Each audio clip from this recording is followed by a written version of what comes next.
Daytona 500, the UEFA Champions League Final, the World Series, the Pac-12 Championship, and the Big Ten Championship.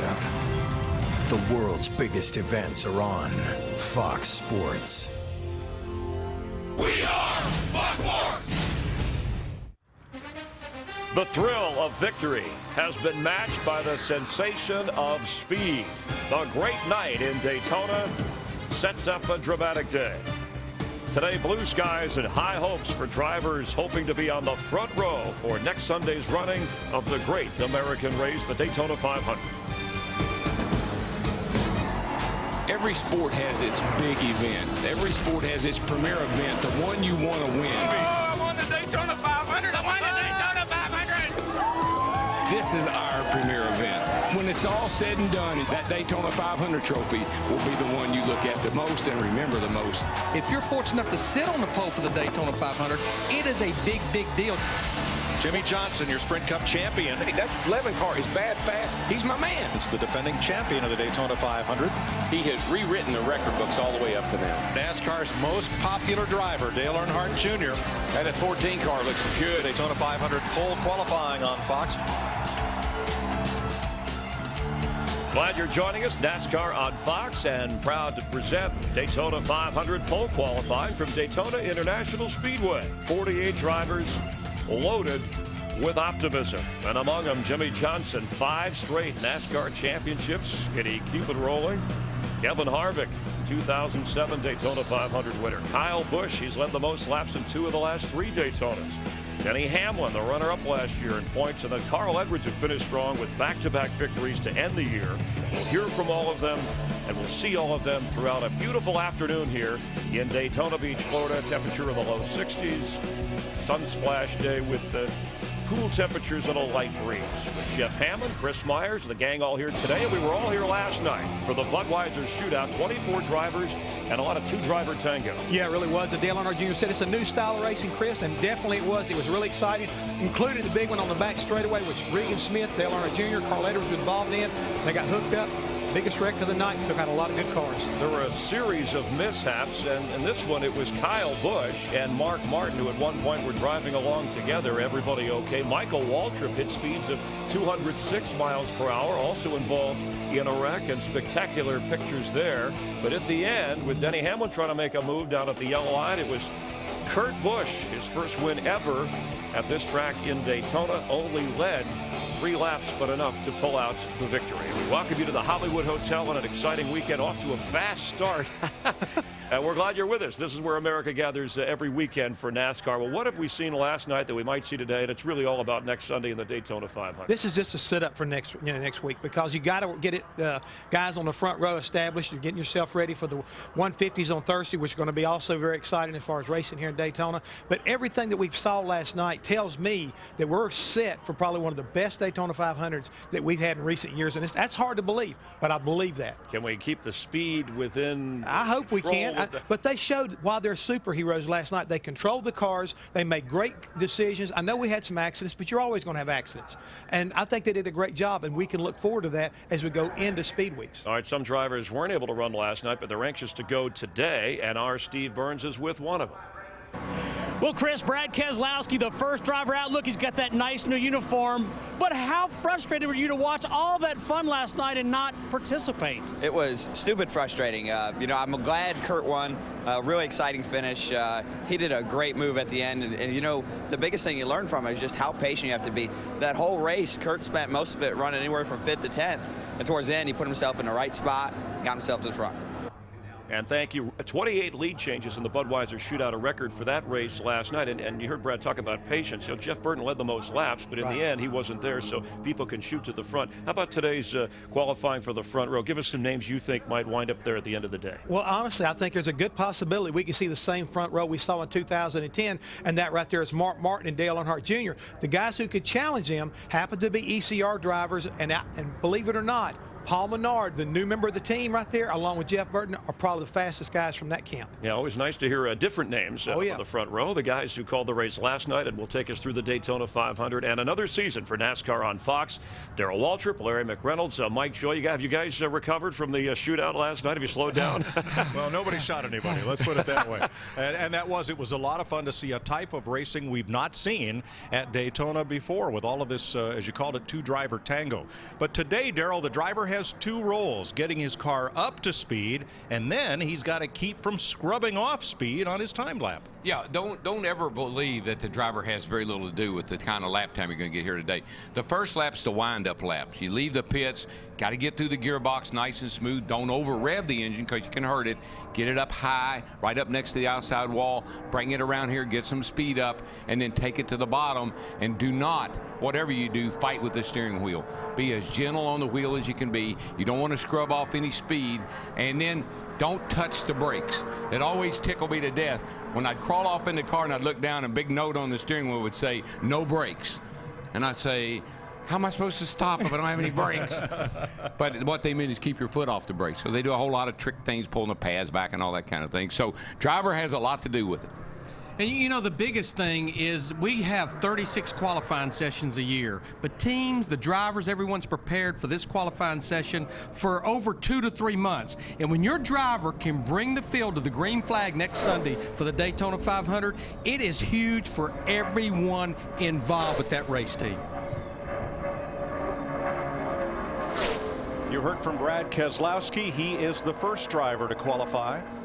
49 drivers were entered for the Daytona 500. Norm Benning did not practice, so he is not eligible to make a qualifying lap. Keselowski still driving for Roger Penske as last year, but he moves over to the Blue Deuce from the number 22. And I think because of having that number 2, a lot of people have tagged the nickname on him, BK2, this year in 2011. Keselowski, second-generation driver from Michigan. Driving one of 4 Dodges entered for the 500. And we saw, just like we were talking about there, Mike, you get that wind-up lap. Take her up nice and high because these cars pick up momentum, and you want to be at max speed when you come to get the white flag. First lap up top, second lap right around the bottom, around that double yellow line that signifies out of bounds under racing conditions.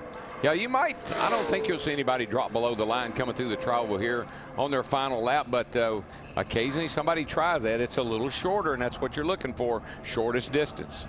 Keselowski turned 27 yesterday. He's the defending champion of NASCAR's second tier, the Nationwide Series, and he clocks in at 184.008 miles per hour.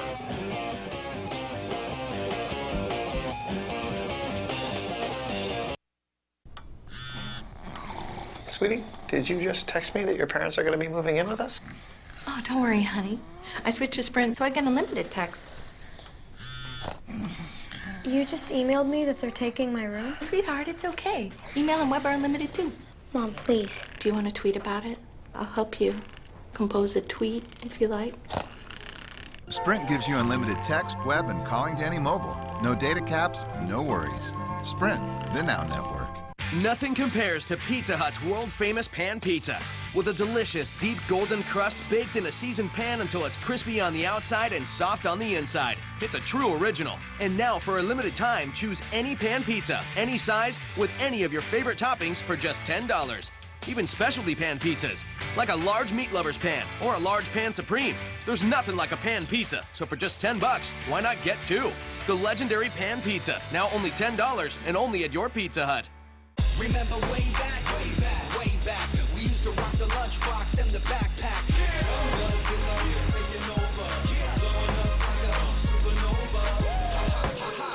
Sponsifier is back. How's it look? Looks like Kyle Busch. Yeah, it does. Sponsifier is back. I also will my private jet, my island in the Maldives, and full control of the family business to my soulmate, Angel. Finally, to my only son, Chauncey, I bequeath my DirecTV and its vast collection of 6,000 shows and movies. DirecTV now gives you instant access to 6,000 shows and movies at no extra charge. Yeah! Whoa! Thank you!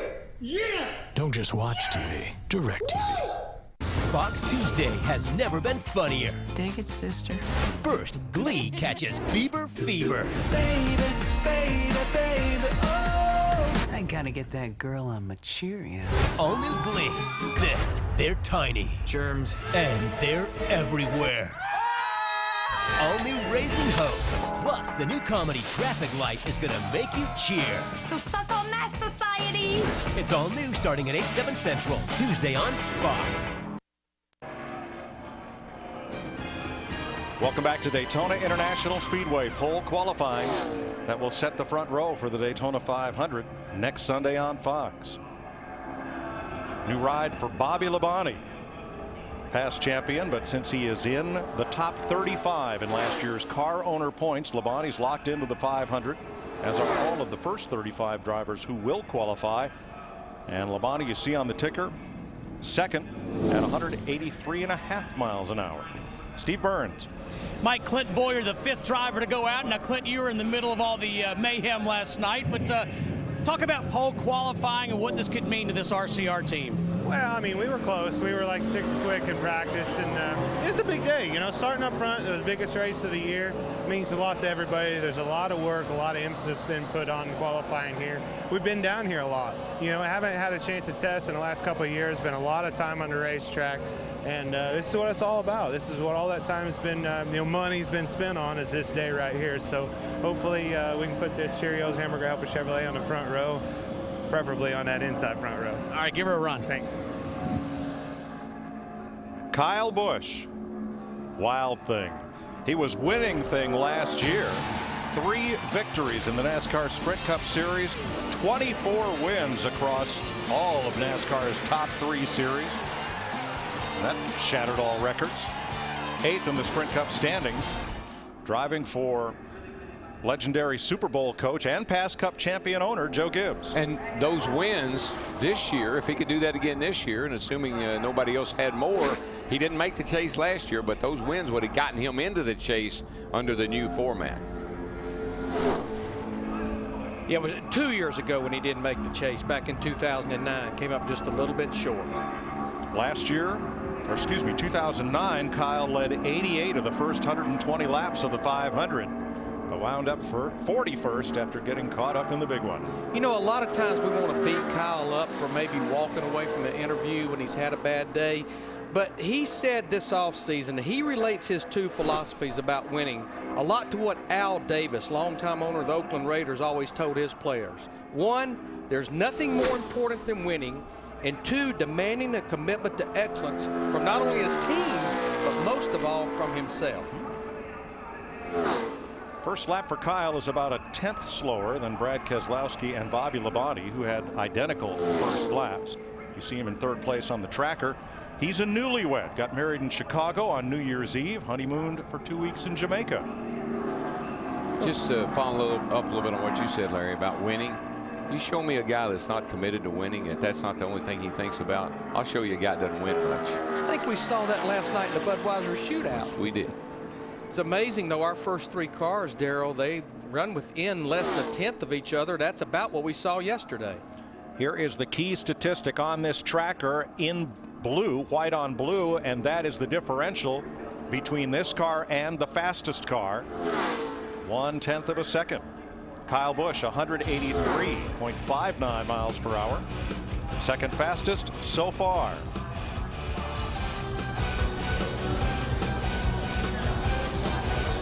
Fox tonight. All new Animation Domination has a funny way of showing the love. Not bad. Marge has a hair emergency on The Simpsons. What do you think? Bob's Burgers has the hormones. What's wrong with Tina? Puberty. Oh, sick! Then testify your love for Family Guy. Testify, testify. And Cleveland's got no love for basketball's best. You're all terrible. I just wish I could get through one All-Star game without crying. The Big Love Fest starts tonight at 7/6 Central on Fox. When it shifts, it goes. No, it's more of a... Good news. Just a simple shift solenoid. It's like a king. It's just your bounce. Oh. I don't know what this light is. That's your check engine light. We'll check it for you. For nearly 50 years, AMCO centers have fixed the most complicated system in your car, the transmission. So it's no wonder people come to us for everything. AA, MCO. Presenting Toyota's President's Day event, starring spectacular savings, like 0% APR for 60 months, plus $500 bonus cash on new 2011 Camrys. Or how about this showstopper? Get 0% APR for 60 months or $1,500 cash back on 2010 Corollas. But Toyota's President's Day event won't last long. Curtain comes down Monday, February 21st. And soon. Advance Auto Parts Monster Jam is coming to the Oakland Alameda County Coliseum Saturday, February 26th, and KTVU wants to send you to the show. Log on to KTVU.com and enter to win 4 tickets and 4 pit passes today. Do you have a super money emergency and need cash now? Turn to California Check Cashing Stores. To solve your super money emergency, call 800-99-PAYDAY or visit us at 99payday.com.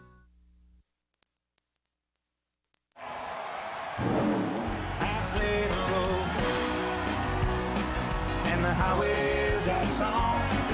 Every city's like the same 3 chords. Been helping us along, and the story's told. And the crowd is done and gone, shaking off the miles, trying to make it home.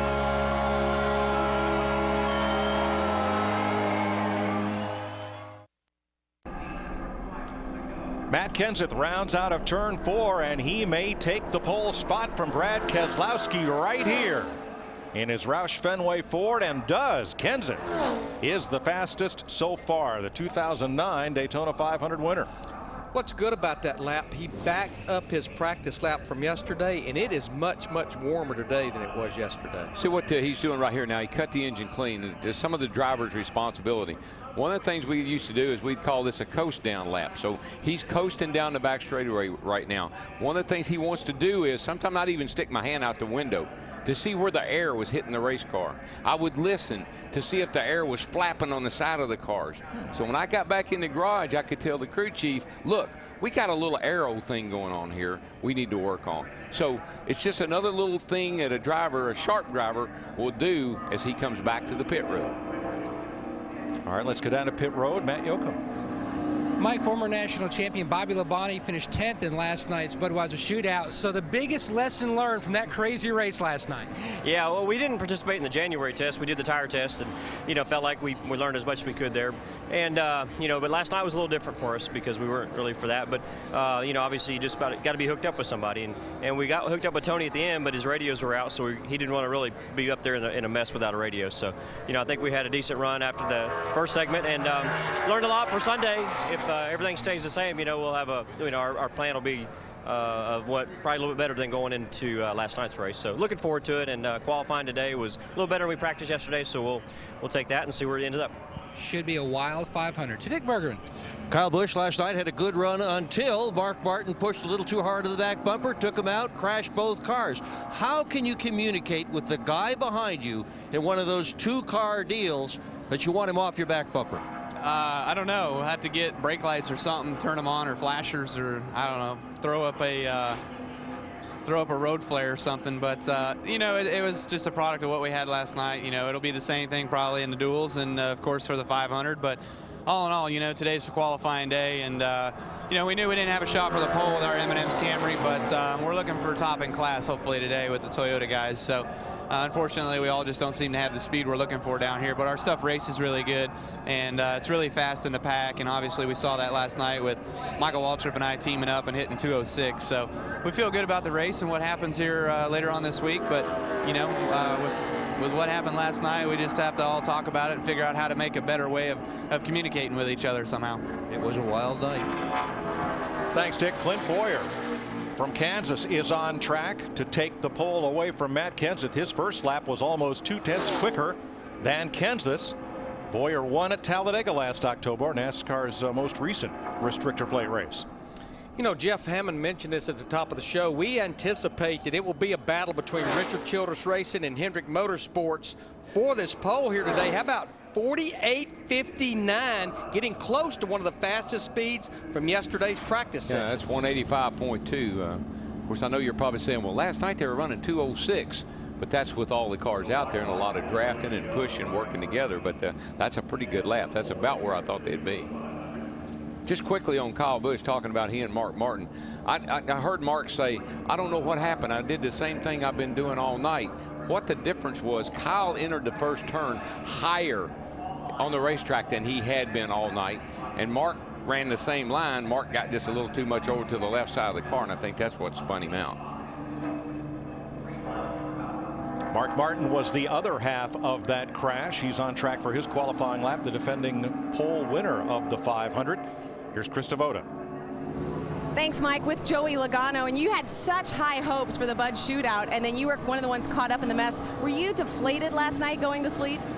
Yeah, it was. I wasn't very happy when I went to sleep, but you know, at least it was a shootout, not the 500. I won it for points, but you know, we did learn a lot. There still was a lot of good things that came out of there. You know, we did get to make a pit stop there and kind of get used to new fuel cans and all that stuff. So there was a few pluses that came out of it, just not the way I wanted to end it for sure. I had a really fast Home Depot Toyota and felt like I had a good shot at winning it. And you know, just got to make it to the end first.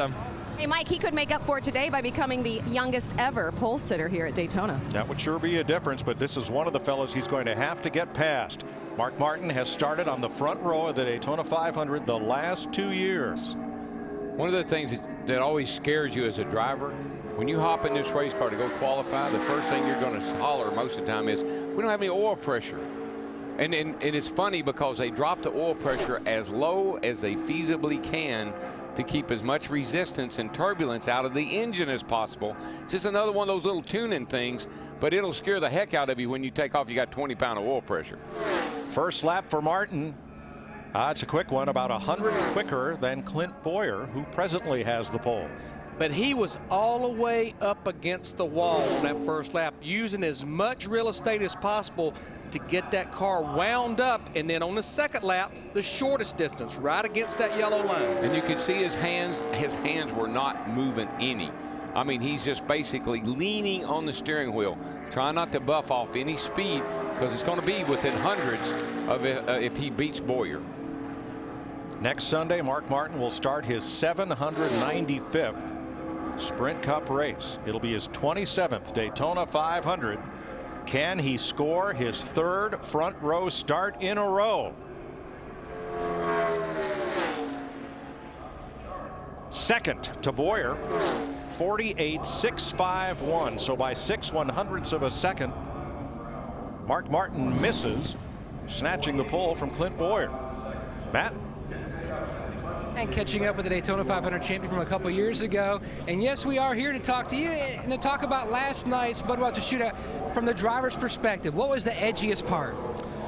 Well, I guess the scariest part is when you're pushing someone you can't see, you know, and we're running 205 or whatever it is, and you can't see anything. So I mean, that guy drives into a wreck, you're going to shove him into the wreck, and if he, you know, so that's probably the kind of scariest part. And the frustrating part is you've always needed other cars to draft, but you could get behind cars and keep up to the pack and make some moves. Or here, if you didn't have somebody just absolutely shoving you, or if you weren't absolutely shoving someone, you know, you were done. And at the end there, I tried to get with Denny and couldn't get up to him, and ended up being odd man out, and I got lapped in 15 laps, so it was pretty frustrating. All right, thanks, Matty. Yep. But you know, in all honesty, it's no different than it's ever been down here. I mean, we haven't changed anything. Well, we have a spoiler versus a wing earlier last year, but still, you can't see through these cars no matter what, though. You couldn't see through the wing. You can't see through the spoiler. That's just all these things that I hear them talking about. It's not like it's brand new. Tony Stewart on track. Last year, 2 victories, 7th in the standings. He told us the other day, this year he is poised to come back and perhaps win his 3rd Sprint Cup championship. First time at Indy for the 500, he sat on the pole. First time at Daytona for this 500, he started from the front row. Tell you what else he shared with us the other day. You know, he has some World of Outlaw teams, and last year he hired a young lady out of New York, Jessica Zemkin, that drives one of his World of Outlaw teams. He said as we started traveling around the country, we realized we somewhat enjoyed each other. Guess what? Jessica's now dating the car owner, Tony Stewart. First lap for Stewart, 49.30. That's within the range of Clint Boyer and Mark Martin. Stewart time trialed 10th fastest here last February, and he's led more laps at Daytona than any active driver. And he's one of the guys I was talking about last night, kind of look at Jimmy Johnson and kind of judge off what he does. Tony's lost a lot of weight. He's lost like 15 or 20 pounds. He's down to he looks really good coming into this season, physically, mentally, emotionally. I think he's well prepared to get a great start.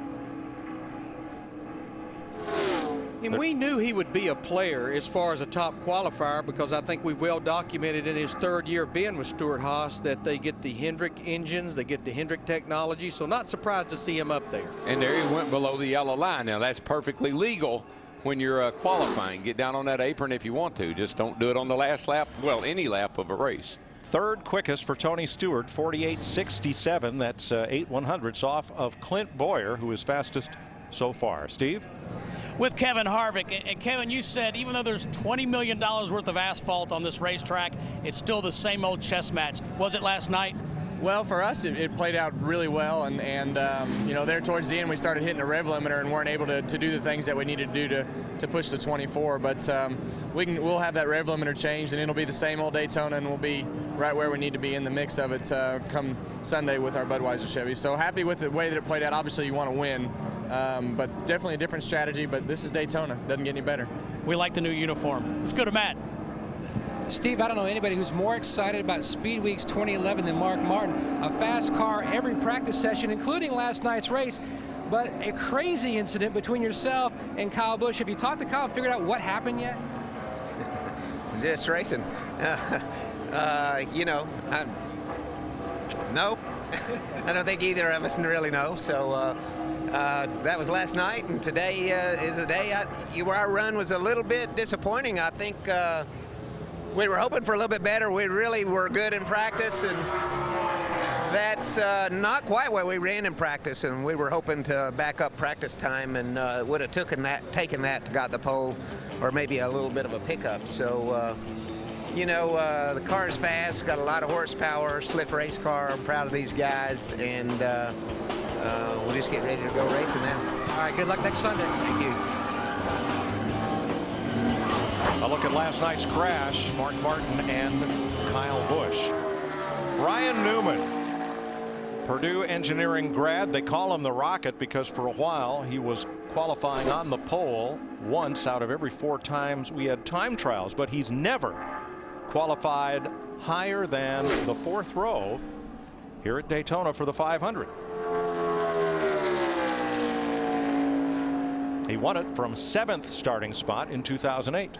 Mike, Gerald, that's the fastest first lap that we've had, just a little faster than Clint Boyer and Mark Martin at a 49.226 for Ryan. I don't believe he'll pick up as much, Larry, because as he's coming down here in the trial, he already had started to go to the bottom of the racetrack. So it'll be interesting to see if he picks up a lot on his second lap. I don't think he will as much as some of the others have. Newman looking for his 47th career pole, and you see that stat shaded in blue or backgrounded in blue. He is 2/100ths quicker than Clint Boyer right now. You know, I think we tend to forget, since this is his 10th year in the NASCAR Sprint Cup Series, that he won the 2002 Rookie of the Year, beat out Jimmy Johnson. Close, but no pole for Newman. Second to Clint Boyer, 48.64, 185 miles an hour. Coming up, Stephen Wallace, Casey Kane, Andy Lally.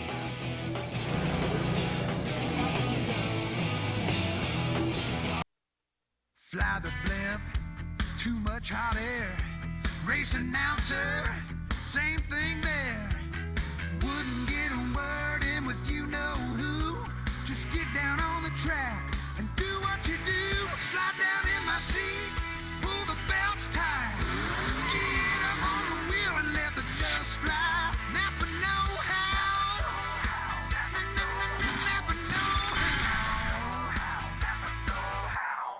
Yeah, so apparently the engineers who built the new 2011 F-150 just got back from a road trip to the future with a new truck engine, okay? It's a bit of high-tech genius called EcoBoost with stuff like direct injection and piston cooling jets. It kicks out power and fuel economy. Try 420 pound-feet of torque and, from our pals at the EPA, an estimated 22 highway miles per gallon. That's Eco and Boost. We got both, they don't. This is the future. This is the new F-150.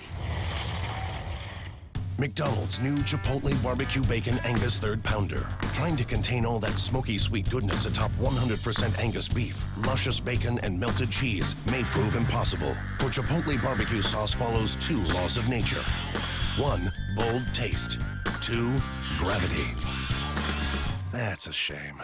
Angus axiom number 43. It's better to have loved Chipotle and lost some than never to have loved Chipotle at all. For a limited time only, the simple joy of Angus with a kick. This is the Evo 4G. And this is everything people love about it. They're big fans of the 4G speed and the powerful Android platform. So we took both and used them to make something new. Introducing the new HTC Evo Shift 4G, only from Sprint, the Now Network. This is more than a ticket. It's a wallet-sized definition of who you are and where you belong, providing both a place to sit and countless chances to stand up for what you believe in. It's a rite of passage, a declaration of independence, and an invitation to discover 43 new heroes and 100,000 new friends. This is more than a ticket, because it says as much about you as any piece of paper can. Reserve yours today at NASCAR.com/tickets. Daytona 500 qualifying on Fox is sponsored by Sprint, proud sponsor of the NASCAR Sprint Cup Series, by the new 2011 Ford F-150, built Ford tough, and by Napa know-how. Stephen Wallace, the younger son of former Cup champion Rusty Wallace, times in for his first Daytona 500, 49.29. He's the slowest of 9 so far. This might be his only Cup start of the season. He's going to run the full Nationwide Series. Matt? Mike, it's been a productive speed week so far for owner Tony Stewart. The King, Steve Kinser, won back-to-back in his Outlaw car. His 39 car with this guy, Newman, almost won the shootout. And right now, you guys are sitting 2nd and 4th on the board. Not too bad so far. No, I would settle for where we're at actually right now. So, you know, we had a good run with our Office Depot 1 Chevy, and Ryan with his U.S. Army Chevy. We're really proud of everybody at Stewart-Haas Racing. It's a good way to start. All right, Steve.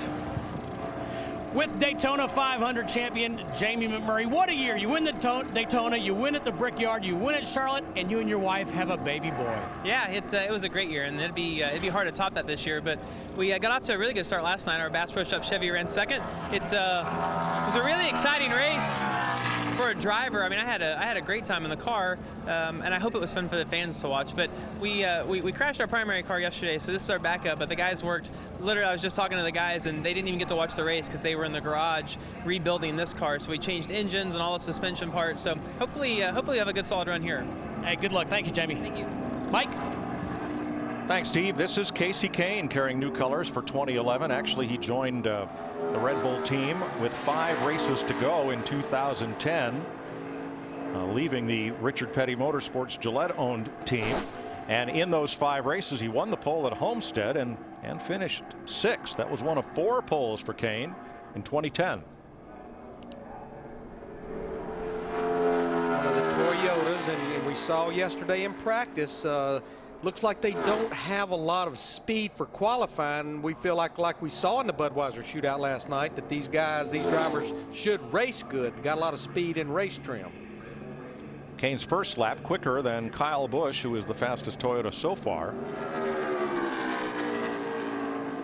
Casey had surgery on his knees in November. Put that off until the postseason last year. He's ready to go. He'll race with this team for 2011 and then move to Hendrick Motorsports. And you know, he shut the media down when we were here for testing because they were kind of referencing that this is just a stepping stone to Hendrick Motorsports. He said he is absolutely not viewing this year as that. He's actually looking very forward to this year with Red Bull Racing. Kane is the quickest of the 4 Toyotas so far. 7th overall with a lap of 49.01.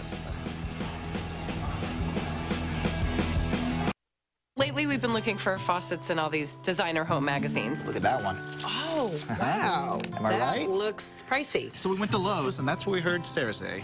Nobody beats our prices.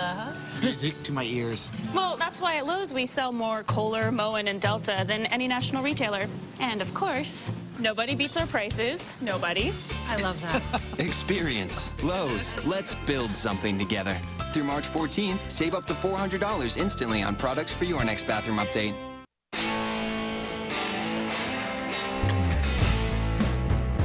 It's time to take matters into your own hands, especially when a little work can mean big savings.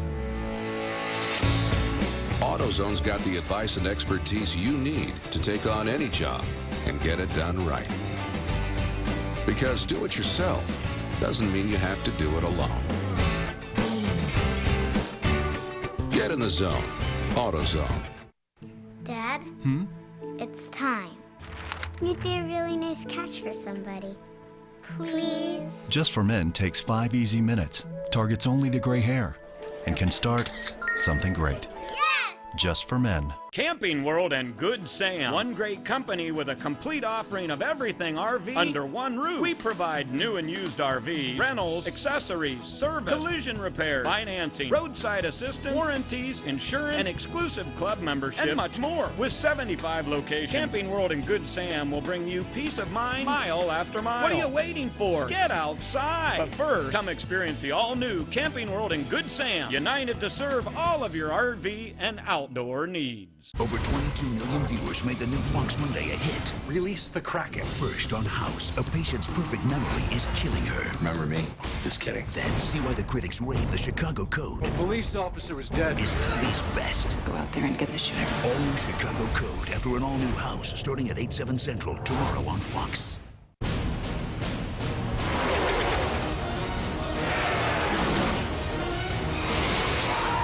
The Daytona 500 returns in 1 week. Clint Boyer, Ryan Newman, so far fastest in Daytona 500 pole qualifying. This is Andy Lally coming off a big win in the 24 Hours of Daytona with this same team, TRG, which shared the winning car in the GT class. Kevin Buckler's team back for another year with the 71, looking for sponsorship and hoping to run the sports car veteran in the majority of these Sprint Cup races. First lap for Lally, 50:44, which is about a second off the pace. He picks it up to a 49:77. Right now he's the slowest of the 11 to take time. But as with all of these first 35 drivers, they are locked into the Daytona 500 based on last year's owner points. Goodyear, the official tire of NASCAR. Everything we've learned making tires for one of racing's most grueling proving grounds inspires what we roll into yours. Goodyear, more driven. Thanks to Goodyear for providing our aerial coverage. Matt? Mike, coming out of turn 4, Ryan Newman had the lead. It looked like it was going to be his new daughter Brooklyn's first trip to victory lane, and then everything broke loose. Have you had a chance to watch the video back and figure out what you might have been able to do better, or basically you're just sitting duck? I knew I was a sitting duck. I just didn't know if I was going to be able to unseat what they were trying to do. You know, with Denny, we were protecting the bottom. I didn't know if he was going to try to go higher. I was going to think he was going to go high and go low. And when he went low, he kind of, you know, dictated what he was going to do. And I kind of opened the door when I tried to block him for the 22 and the 1 to go around the outside of us. So I was in a good place, just not the best place. And I wouldn't have thought that Kurt was in the best place. I really would have thought Denny was in the best place, but we'll all learn from that. I'm sure I wasn't the only one studying it, so we'll go on. But gotta thank the soldiers out there. It was a great run for our U.S. Army Chevrolet today, so a shout out to them. And I guess the 33 kind of spoiled our drama because he went out before us, but I think we are, and we're a pole contending car, and proud to represent the U.S. Army, and all the guys at Stuart Haas did a great job. Currently holding station on the outside front row. Dick? 23-year-old Stephen Wallace is a guaranteed starter in the Daytona 500. At what age did you think that someday you might run the Great American Race? Well, let me think. I really started thinking about when I was about 6, but then I got to 8, and I determined I was. So I figured out. But no, man, we were on a 49.30. We were on a 49.50 in practice, so that was a 2/10 pickup for us, and that's really exciting. That's obviously not as fast as we want to be, but we're locked in the race. Times really doesn't matter to us. I think the car will draft really well. But man, I just really want to thank 5 Hour Energy and Aspen Dental for coming on board and making this whole thing possible. And we're going to get back in the garage here, really working on this car and get it ready for racing. Okay, we wish you well next Sunday, Mike. Thanks, Dick. Brian Vickers is one of the great stories of this sport. He's a past champion of what's now the Nationwide Series. Ran the first 10 races of last year through Darlington and then had to sit out for a medical issue. The doctors repaired a hole in his heart, got him all tuned up and cleared to race, and he is back. And I think having most of a year off has only made this young man more determined to win. Stoked to fire. Yes. While he was away. First lap was 49.75, which is back there with what a lot of the Toyota teams run on their first lap. Picks it up to a 49.03, puts him 10th. Chris Myers. Mike, guys, best Daytona 500 finish for Vickers, 7th in 2006, but at the age of 27, Mike and the guys referenced, you talk about a comeback. Here's a guy who had heart surgery in July, thankful to be back in a car, but very competitive. What's he going through in this comeback? Right now, he's like a kid in a candy store. This kid, he lives the life of a daredevil. I mean, he jumps out of airplanes, he flies stunt planes. He loves living on the edge. And the bad thing about it, when he went down last year, I think the whole Red Bull organization went with him. I believe they rally around him, and this year coming back and putting him in this seat along with Casey Kane as his teammate, these guys are going to put on a pretty good show and make a pretty good run for being up in the championship. Yeah, Vickers tweeted today that he played golf this morning. He's going to run here. He'll drive back to Fort Lauderdale, so he's very relaxed. Meanwhile, Kevin Harvick tweeted today. He said, pretty easy day, Jeff. Probably don't have a pole-winning car, but should be decent.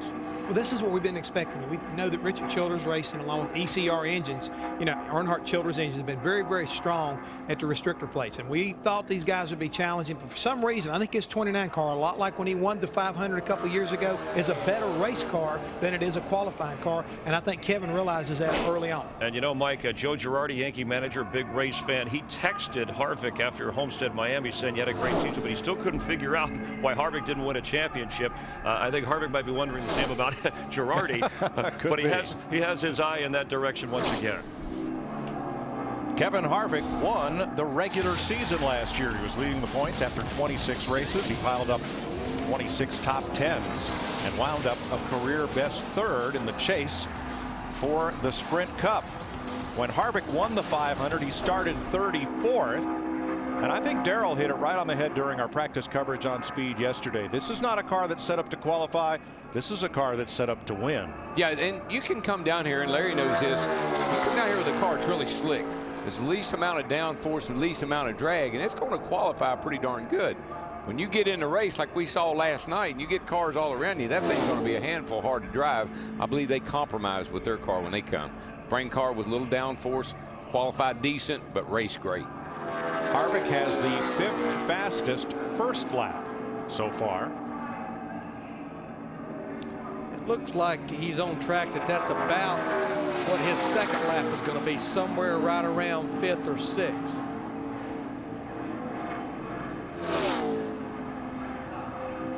Kevin's a huge Green Bay Packers fan. Actually was at the Super Bowl last week out in Dallas. Yeah, he and Delana, his wife, they love hockey. They go to hockey games. They watch it. Delana's always tweeting about the hockey team. Well, 5th is where he lands at a 48.71. That's 184.7 miles per hour. Chevrolet is in all the top 5 positions right now. And something's being brought out toward Jamie McMurray's car. Steve? Mike, that would be a seat insert. You heard Jamie McMurray say that they crashed their Daytona 500 car yesterday. This is a safety precaution. They did pull the car out of line. These seats are made by carbon fiber, but they do have inserts to fit the driver, and they put a brand new one in just actually to accommodate the seat belts. Well, I think Jamie pretty much mentioned in his interview a while ago how much this team had to go through. Plus, they also had to deal with preparing and racing the Budweiser shootout car last night. So I think with changing the engine this morning, maybe that's the one thing that just kind of slipped through the cracks. And you do not want to go on the racetrack, even when you're all by yourself and in qualifying race, oh, it'll be okay. You cannot have that attitude. Safety is a top priority all the time. Anytime you get in that race car, everything has to be right. I think it's a great call to put in the car, in the seat, what he needs. Be comfortable and be safe. McMurray climbing back in. Owner Chip Ganassi looking on, and they're going to get him strapped back in and ready to run as Joey Logano is on track. The youngest driver ever to start a 500 at 18 years, 8 months, and 22 days in 2009. He started 9th that day, finished 43rd, started 16th in last year's 500. Krista? Marcus Ambrose is from Tasmania. Is there anything down under that compares to the Daytona 500? Not compared to last night for that race with the 2x2 deal. That was very entertaining, very different. I'm trying to work out whether it's good, bad, or indifferent, but we're really excited about 2011. We've got a brand new suit on with Stanley on board. We've got a new team back in the Ford Racing family, so I'm really excited. And we're finally here. You know, it's been a really long off season for us, and just can't wait to get started. We love seeing the smile. Thanks. Ambrose drove Fords in Australia to the Touring Car Champion or Supercar Championship there before coming stateside. Joey Logano at 49.66 on lap 1. That's about middle ground for that first lap. Based on what we saw in the Budweiser shootout, I think the Joe Gibbs Toyotas in particular, I don't know that they're going to start up near the front in those dual races or in the Daytona 500 next week, but I think they're going to be bad fast in the race. Logano will start his third 500. Next Sunday, you'll see it live right here on Fox. Kind of a retro paint scheme for Joey Logano, harkening back to the start of Joe Gibbs Racing in the Sprint Cup Series. Checkered flag, 12th for Logano with a 49.12, 183.2.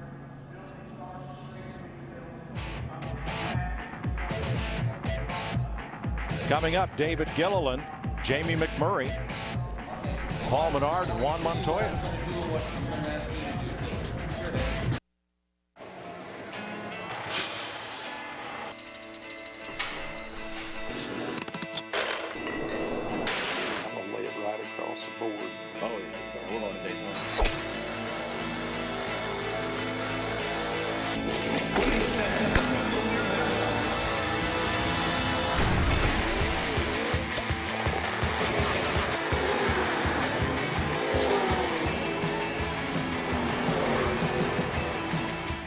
I'm warning you in advance, darling. I am not getting into that trailer. What do you mean? It's bumpy and noisy, and I don't like all that rust. It's got no class. Why do you want to put a beautiful body like mine into a piece What if I said you'd be riding in a new Featherlight? Oh, honey, you mean it? This is gorgeous. And all that hip room for my bins and chassis. Featherlight car trailers, the hip way to haul your most beautiful cargo. Get your dream on, be a star. Selection, style, and service, yeah, we raise the bar. Evans is the better way to get what you want today. The lease to own Racing King, we've even got a dream machine. Yeah, nobody beats Evans. Nobody,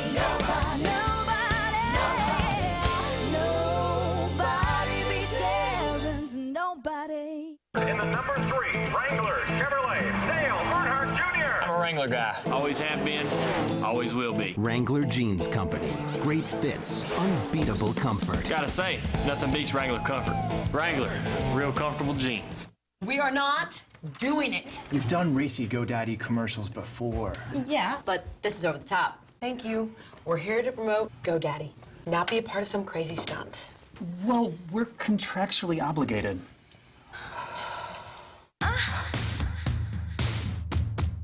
GoDaddy girls coming to set. And everybody's staring. See more now at GoDaddy.com. Daytona 500 qualifying on Fox is sponsored by Budweiser. Great times are waiting.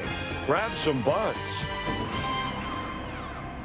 The Chevrolets of Clint Boyer and Ryan Newman currently hold the front row that will be set today for the 500. Here is the Ford of David Gilliland out of Riverside, California. Since the first Daytona 500, only 4 drivers have won the 500 pole on their first try. Gilliland the most recent of those. But today he clocks in 13th at a 49.26, 182.7 miles per hour. Dick? Put in perspective for us with you, Will Brian Vickers, what it's like to not only beat a life-threatening illness, but also be ready for the Daytona 500. Is it okay to say I can? I don't know if I can. You know, what I've gone through this past year has been hard and it's been incredible, but I've learned a tremendous amount from it, and very thankful for the experience, and I'm happy to be starting the Daytona 500 again. We are so glad to have you back. Thank you. Thank you. Thank you, Dick. It is a great story.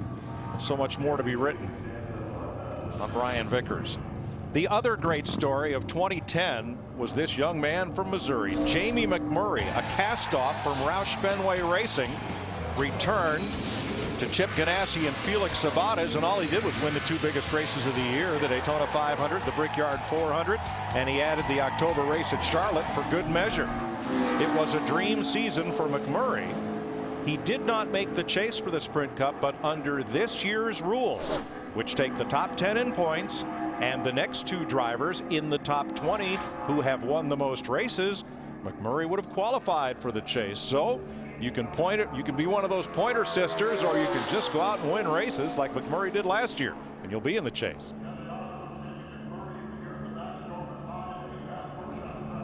He is the defending champion of the Daytona 500, which you will see right here on Fox next Sunday. Pre-race show delivered by Pizza Hut beginning at noon Eastern Time. You know, the biggest thing about the Daytona 500 is every single year we come down here, and we've been doing it with NASCAR on Fox since 2001. Someone always catches us by surprise, just like Jamie McMurray did last year. Matt Kenseth the year before, Ryan Newman before. If you think about it, the last 10 Daytona 500s, we've had 9 different winners. There's always someone that pops up like a surprise by the time we get down here. Yeah, they're landmark events. You know, the World Series, the Super Bowl, the Kentucky Derby, and the Daytona 500. It's on the same plateau. Is it a coincidence that last night the 2 cars who finished up front in that tandem draft for the last part of that race were owned by 2 fellas who regularly duke it out in open wheel racing, Roger Penske and Chip Ganassi? Now, you know, those 2 guys I think have really worked hard, and we've heard Roger and Chip both say, I'm just trying to establish myself here. They've been here a long darn time. I don't know how long they think it takes, but I think that was another one of those efforts last night, working together. Look, if one of us can win, it's going to make both of us look good.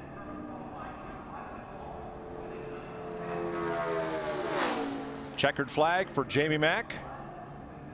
8th quickest, 48.99, 183.6 miles an hour. Krista?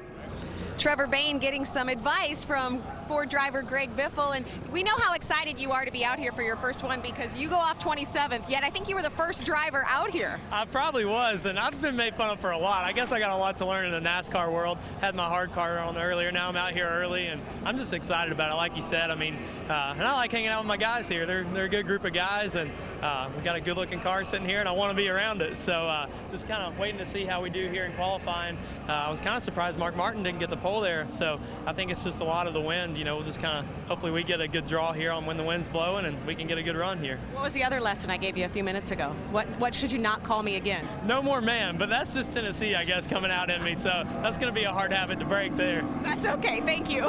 Those boys from Knoxville are so polite. He is a breath of fresh air. He'll be the 20th driver to race in the Daytona 500 for the famed Wood Brothers. I tell you what, he could be a little bit of a surprise a little bit later on in this qualifying session based on watching those practices yesterday. And because of that, that's why a little bit of those jitters, you know, probably doing things he never done before, and a shot at qualifying up here in the top 3 or 4 for the Daytona 500. Big step for his young career. Paul Menard from Wisconsin will race in his 8th Daytona 500 next Sunday. His best finish came here last year, 13th, and he started on the pole for the July race here in 2008.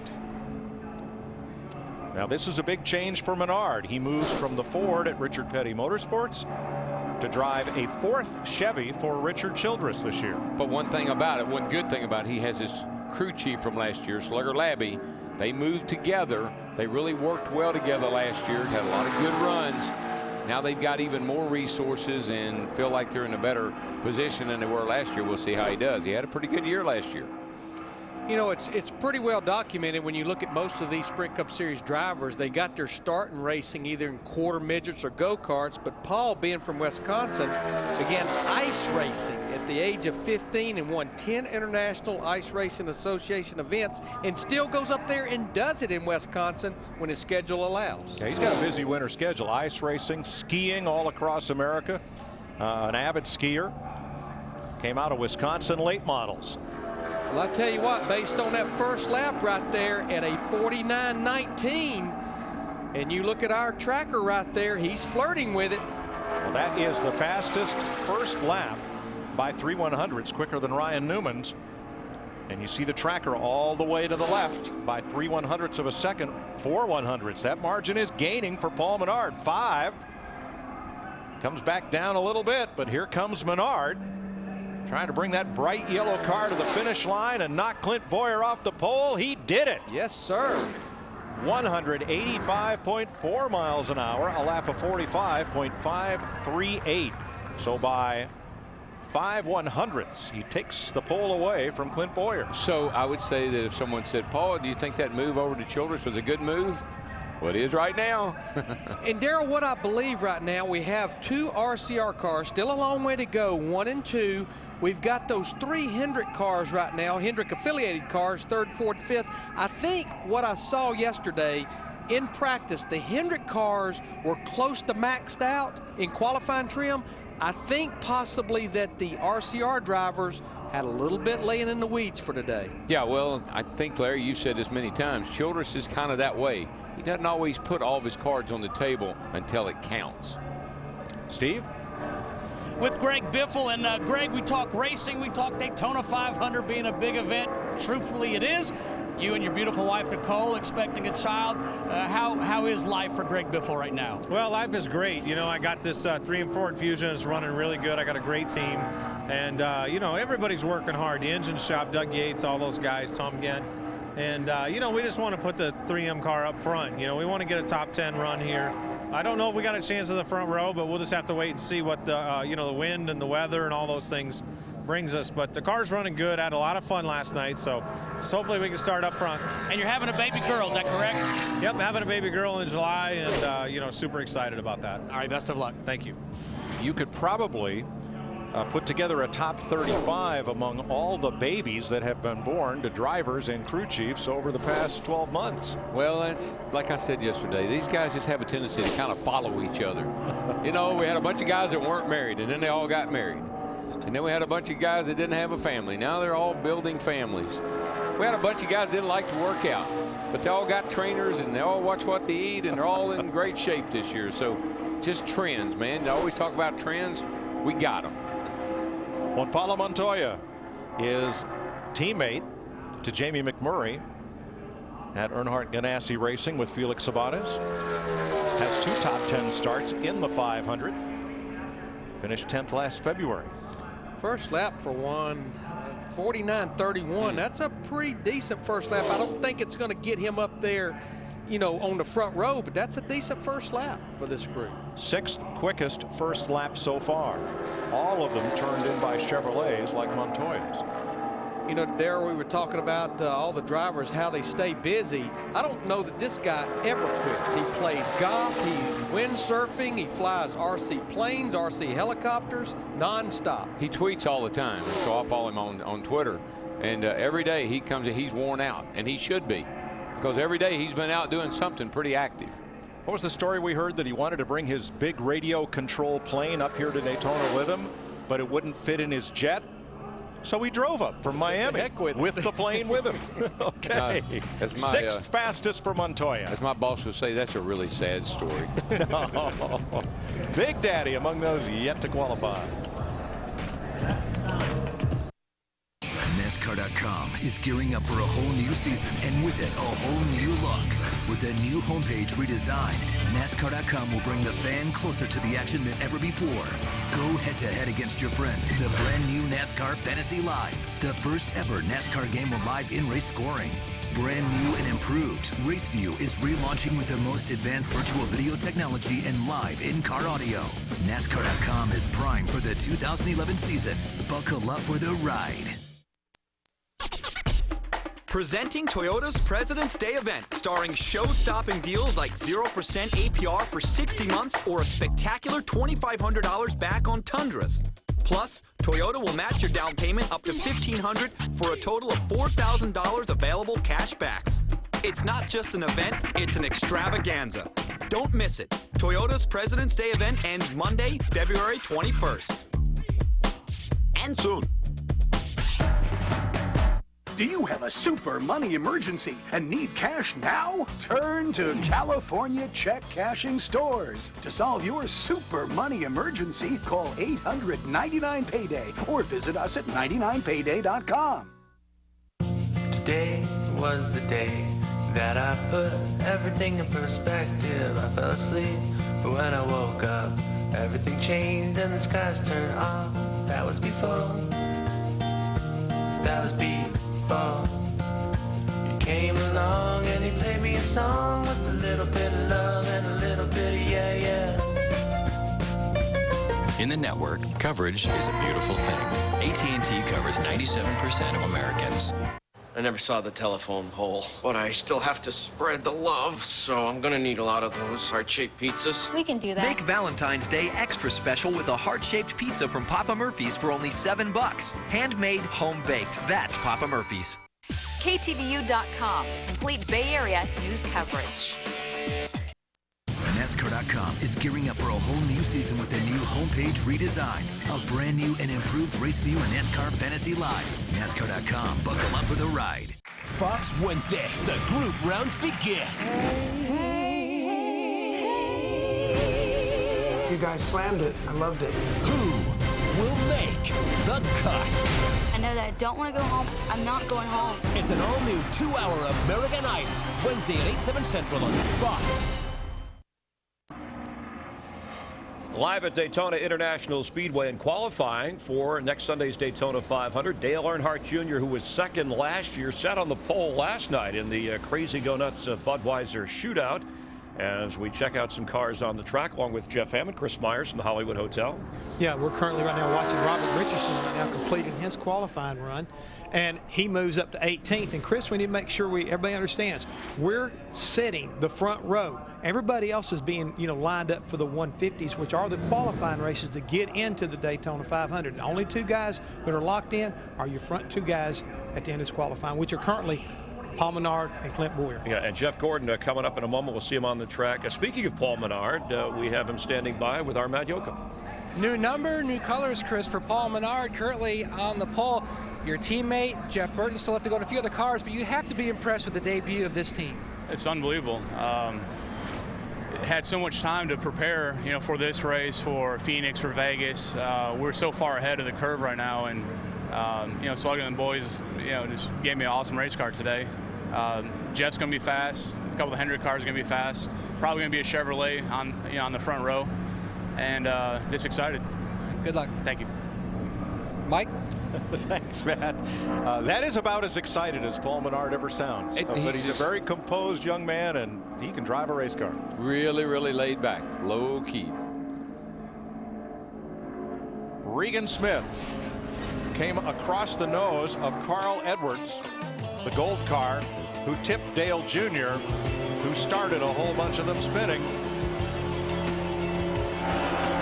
Midway in last night's Budweiser shootout. A tough night for the Syracuse native, who got engaged the day after Thanksgiving to a young lady who is a middle school science teacher. was pretty impressed with that, because I was talking to his dad and mom, Ron and Lee Smith, and they said, you know, Regan's 27 years old, but still, before he asked Megan to marry him, he went to Megan's daughter, or to Megan's father, and asked for her hand in marriage, and I thought that was pretty impressive. Speaking of marriage, a wedding in the Waltrip household. A wonderful affair in Nashville. Yeah, thank you guys for being there too. It meant a lot, and a beautiful wedding. Jessica Lee and Fausto Rocha, and talking about and asking to marry. Fausto and I go play golf, and he's a great little golfer. We play a couple of holes, and he's shanking them, he's chili dipping them. I mean, he's all over the place. I said, son, what's wrong with you anyway? And he said, there's something I need to ask you. I need to talk to you about. And so once he got that out of the way, he went back to being a scratch golfer. Birdied the next 2 or 3 holes, didn't he? So the day of the wedding, we were going to go out to the golf course and play around the golf to celebrate where he asked for her hand in marriage. It was really sweet. Regan Smith, Rookie of the Year in 2008, 29th in the standings last year. Had 2 12th place finishes. And that double yellow line is kind of a credit to Regan Smith, who battled Tony Stewart at Talladega and had what a would-be win taken away for going beneath the line to complete the pass. That is out of bounds in NASCAR racing at Daytona and Talladega. I guess all of us have an opinion about that yellow line rule. We all know why it's there, and certainly probably has saved more wrecks than we all even imagined. But man, I just like to see on the last lap coming down that last off turn 4 this line down here, just let them race. Have at it, boys. 11th fastest for Regan Smith. Dick Bergman. With Juan Pablo Montoya, you raced last night in the shootout. Saw the thing where you've got one driver right behind another. Will we see a lot of that in the Daytona 500? I think we have to. I think, you know, be honest with you, I think the target shape is pretty good. We got a very good race car. Yesterday we had a lot of bad luck. You know, we were in the middle of that wreck. We're actually in the tail end of that wreck. You know, I saw it happening, and you just kind of don't have anywhere to go. So it kind of sucks. But you know, I think we'll be pretty good. I think we got a good race car, and yeah, it depends. I think NASCAR wants to tweak the rules a little bit for the next couple of races, so we'll see what happens. Okay, thanks, Juan. The Colombian, a star in IndyCar and Formula One, and certainly a contender here in NASCAR. Greg Biffle, the Biff, hard charger, and last year was rewarded with a couple of wins, Pocono and Kansas. Winding up 6th in the chase for the Sprint Cup, was in the top 12 in points all season long. Last year at Daytona, his Roush Fenway Ford time trialed 3rd fastest. And should we forget that he was actually leading the Daytona 500 at mile marker number 500, but because we did go into overtime, a couple of green-white checkers, ended up finishing 3rd. Biffle won the pole for the 500 in 2004.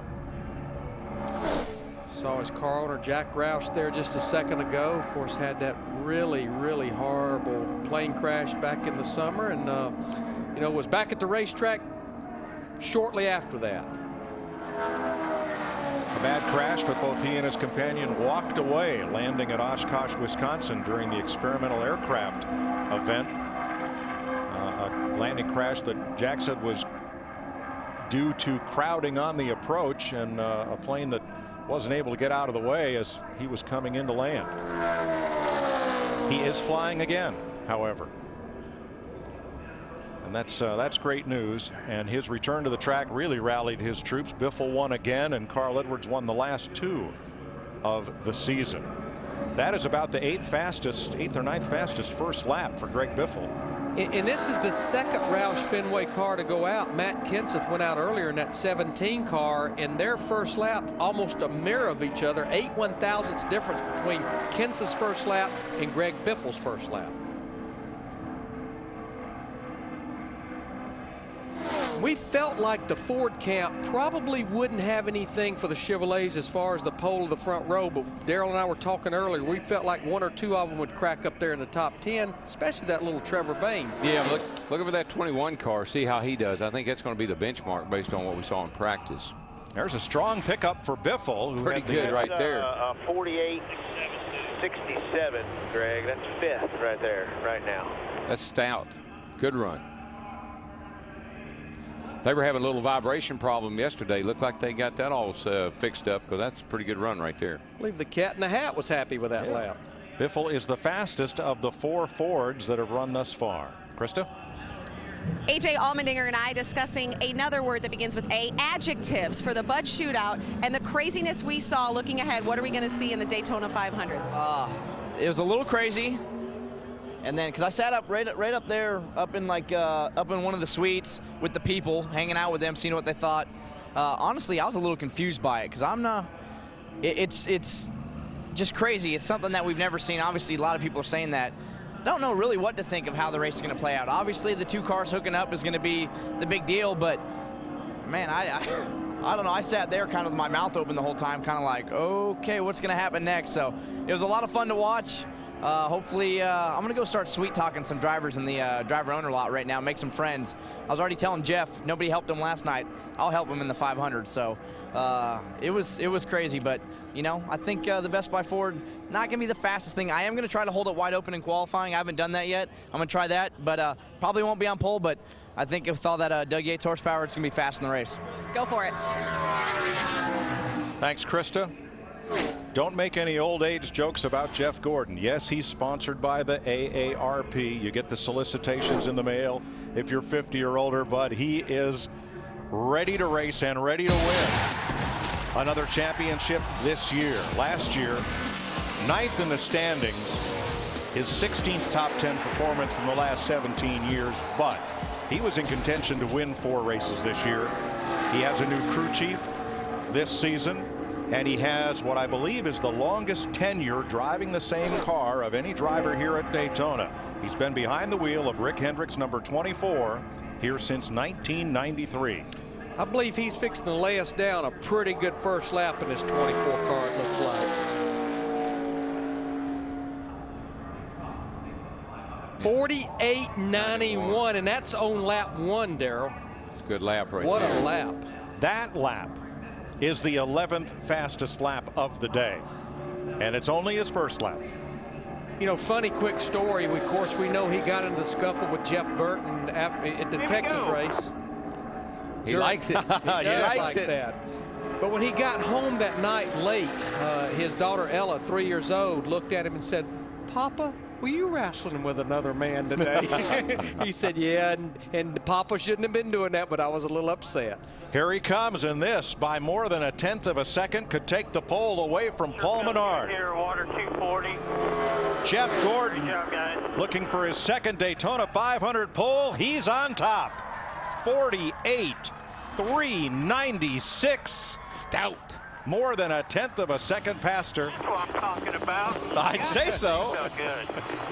Really stout. They're awesome. Well, Big Daddy is a happy guy. Jeff Gordon vaults to the pole.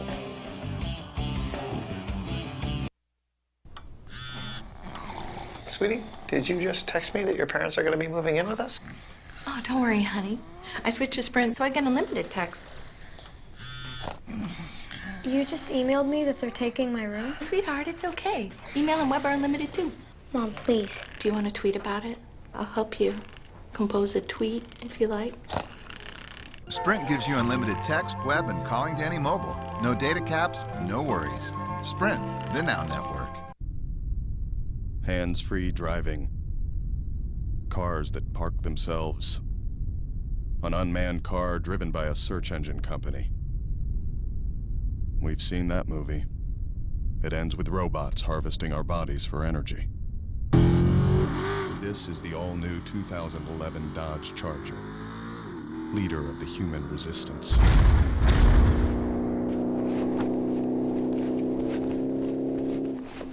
I'm Martin Harris. I was in a crash. I was in a coma. Martin Harris doesn't exist. What? On February 18th. It's not safe for you. Why didn't you run? Don't miss the film critics are calling the best action thriller in years. Liam Neeson is intense. It's Taken meets The Bourne Identity. Hang on! This is how you make a thriller. You don't remember anything. I didn't forget everything. Unknown. Rated PG-13. Starts February 18th.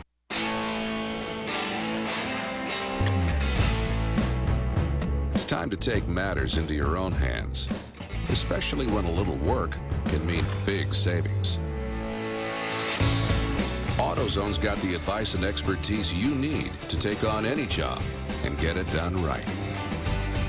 Because do it yourself doesn't mean you have to do it alone. Get in the zone. AutoZone. Daytona 500 qualifying on Fox is sponsored by Sprint, proud sponsor of the NASCAR Sprint Cup Series. Jeff Gordon has just taken the pole from Paul Menard. Those two Chevys currently hold the front row. New crew chief Alan Gustafson and Jeff celebrating what was a tremendous run. 14/100s quicker than Menard. Guess who had the, what crew chief had the pole last year here? Alan Gustafson with Mark Martin. Dick? Hey, Jeff Gordon, brand new crew chief, a very fast car. You guys are clicking or what?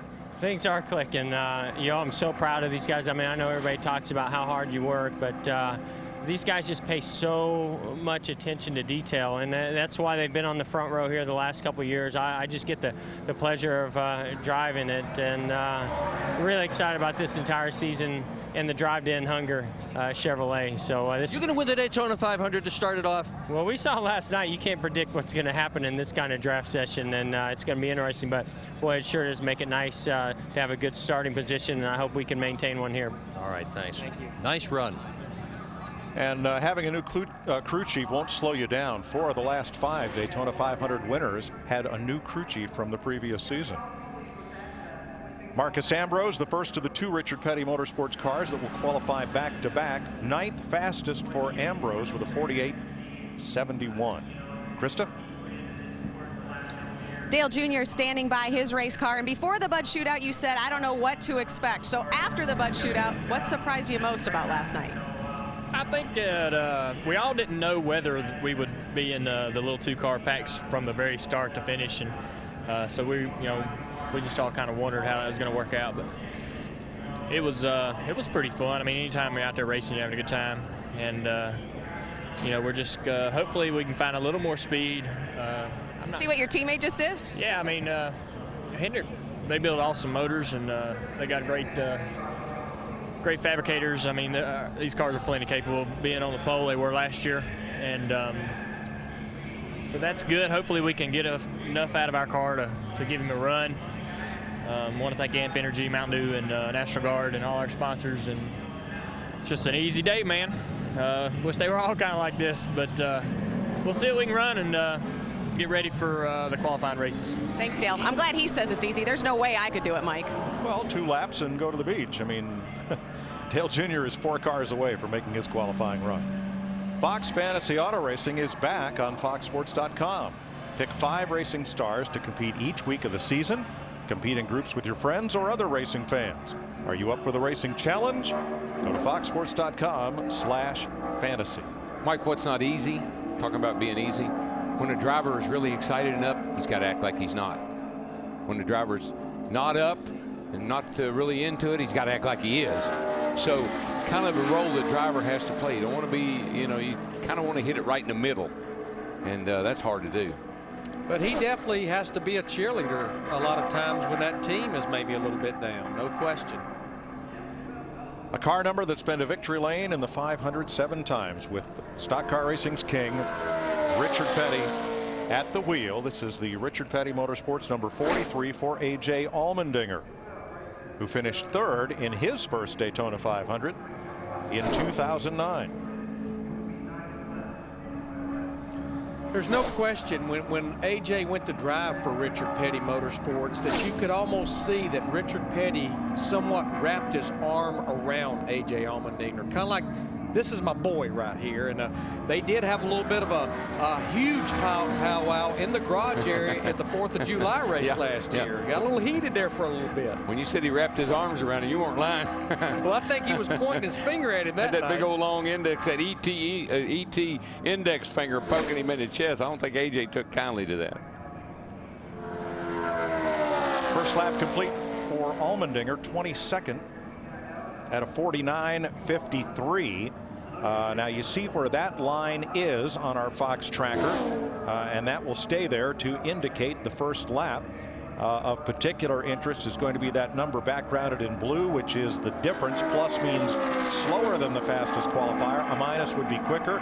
You have speed, you have RPM, you have over here where he would place if that lap would end right at this moment.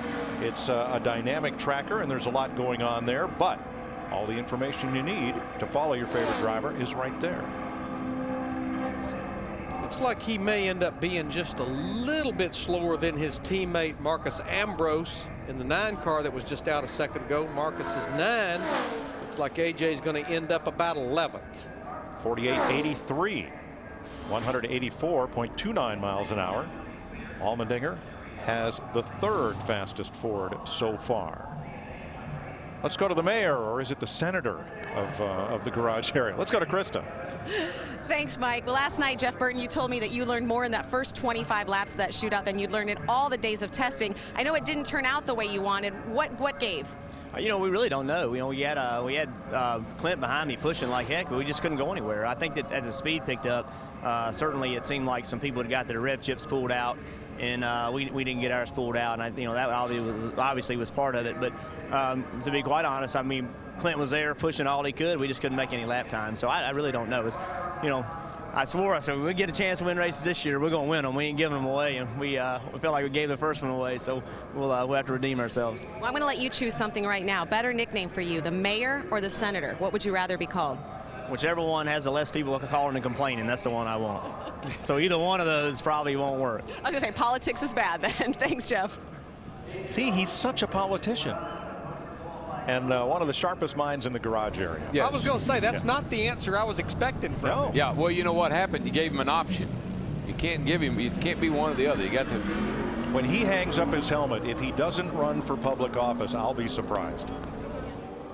I agree. David Reagan driving for Jack Roush and John Henry, another Roush Fenway Ford for the second generation driver from Georgia. This will be David's 5th Daytona 500. In his debut in 2007, he finished 5th. Yeah, the carburetor restrictor plate tracks for David Reagan, whether it be here at Daytona or Talladega, definitely has been one of his strong suits. Now, he's a racing conglomerate. He owned a car in yesterday's ARCA race. He owns a Legends car racing team. Got his hands in the careers of a lot of up-and-coming drivers. Yeah, and he'll tell you a little bit about Bill Elliott's son Chase too, because Chase smoked him off over there in one of those late model races that I think was Lanier back a couple of weeks ago. All right, let's get out and visit with the 5-time and defending Sprint Cup champion. A big bounce in his step here on the grid, especially after seeing his teammate Jeff Gordon put the 24 machine on the pole. Threat to knock him off, or at least make it an all Hendrick front row? Man, I really hope so. Where the 5 was, confused me, and then I saw the 24 to the top, so I'm not sure if the 24 found something or if the 5 lost something, but we're going to find out. And I think either way we'll have a respectable starting position. That's all that matters. Thanks, Jimmy. You got it. Thank you. How important is this day? 9 times the Daytona 500 has been won from the pole, and 16 times from the front row. Just goes to show you, if you've got a fast race car, it'll work on both Sundays, qualifying day and the Daytona 500. Pretty much always been my theory, and I think most guys will tell you, what can you do to help me on a track like this? Give me a fast car. There you go. The 2 fastest qualifiers today will start from the front row in the Great American Race next Sunday. Everyone will start one of the Gatorade dual races on Thursday, and that's where the rest of the field will be set. Now, when we get outside the top 35 to what would normally be knockout qualifying, 3 of those drivers will know that they will be in the 500, and the others will have to try to race their way in. Of all the years I've been coming here, I don't think I've ever heard a driver, people say, practice and the qualifying races and everything that we do. Why do you do all that? I don't believe I've ever had a driver say, or heard a driver say, I'm happy with my car, don't touch it. You're always trying to tweak it a little bit more, make it a little bit better, make it faster, make it handle better, make it do something that it's not. David Reagan 11th fastest at a 48.75 as last night's winner Kurt Busch talks it over with Joe Nemechek.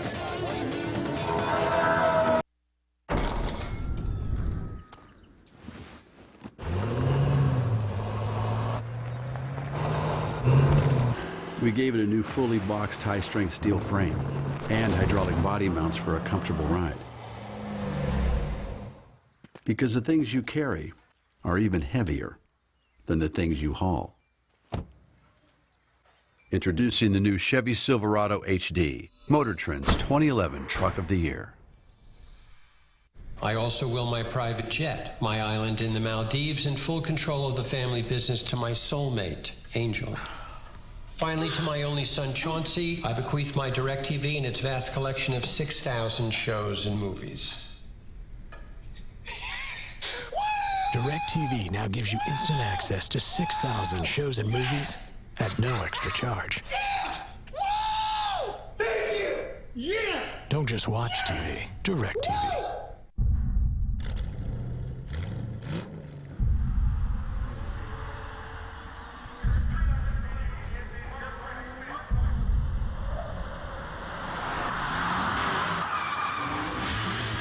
Goodyear, driven by those who use the world as their proving ground. And everything we've learned making these tires inspires what we roll into yours. Goodyear, more driven. We're 2 laps down. We're about done. Enough of that garbage. Absolutely terrible. Hey, let's go. You do your job, I'll do mine, okay? Tony, how you feeling, bud? I'd like to teach the world to sing in perfect harmony. I'd like to buy the world of Coke and keep it company. I'd like to teach the world to sing.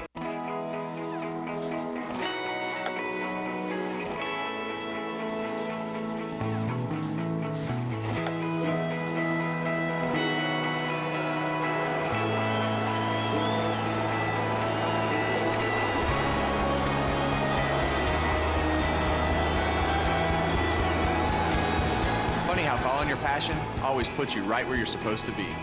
NASCAR home tracks, where what happens on the track is just part of the story.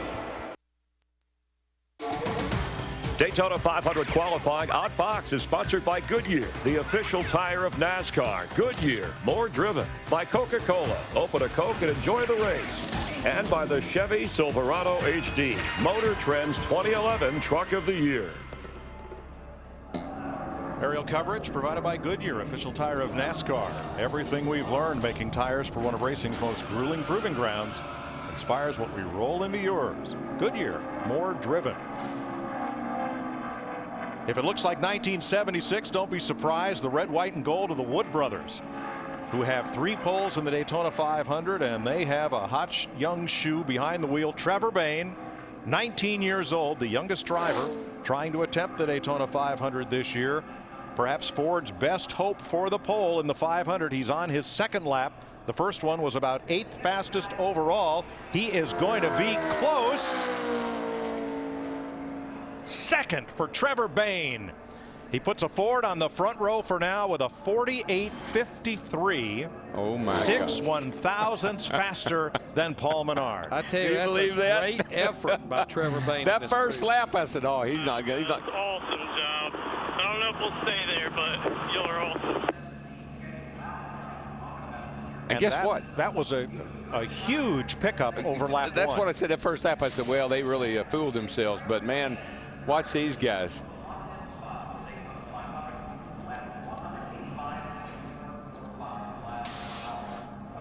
Most likely that was the tire guy. Or maybe the engine guy. Or maybe the engine guy. It was not the crew chief. That's Donnie Wingo. Well, Trevor Bayne's in good company. Cale Yarborough, A.J. Foyt, and David Pearson all won poles for the 500 for the Wood brothers. What a run for this youngster from Tennessee. And he's scheduled to run about 17 or 18 races for the Wood brothers unless they possibly think they can get more sponsorship.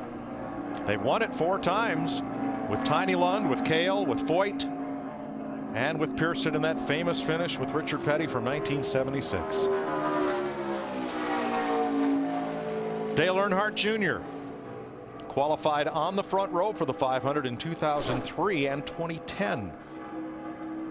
He started top 10 in all but one of his starts in the 500. 6 Daytona victories in the Nationwide Series. He won the 500 in 2004. 3 dual qualifying races. 3 nationwide races on Saturday and 2 Budweiser shootouts.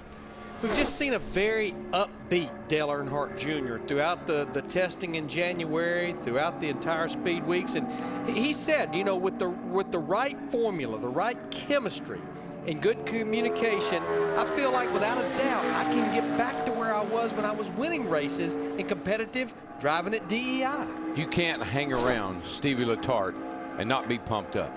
That guy is always up, and I've said it over the whole week we've been here. I think that's a great marriage right here. I think it's going to be a good combination. I think those two guys are going to really be good for each other. 22nd on the first lap, 49.06. That's the second quickest. Yes. That's a good second quickest first lap. Think about Trevor Bayne was 49.30 on his first lap. And look at the differential right on it, right on pole speed. So Junior trying to knock that Ford off the front row and set up there with his teammate Jeff Gordon.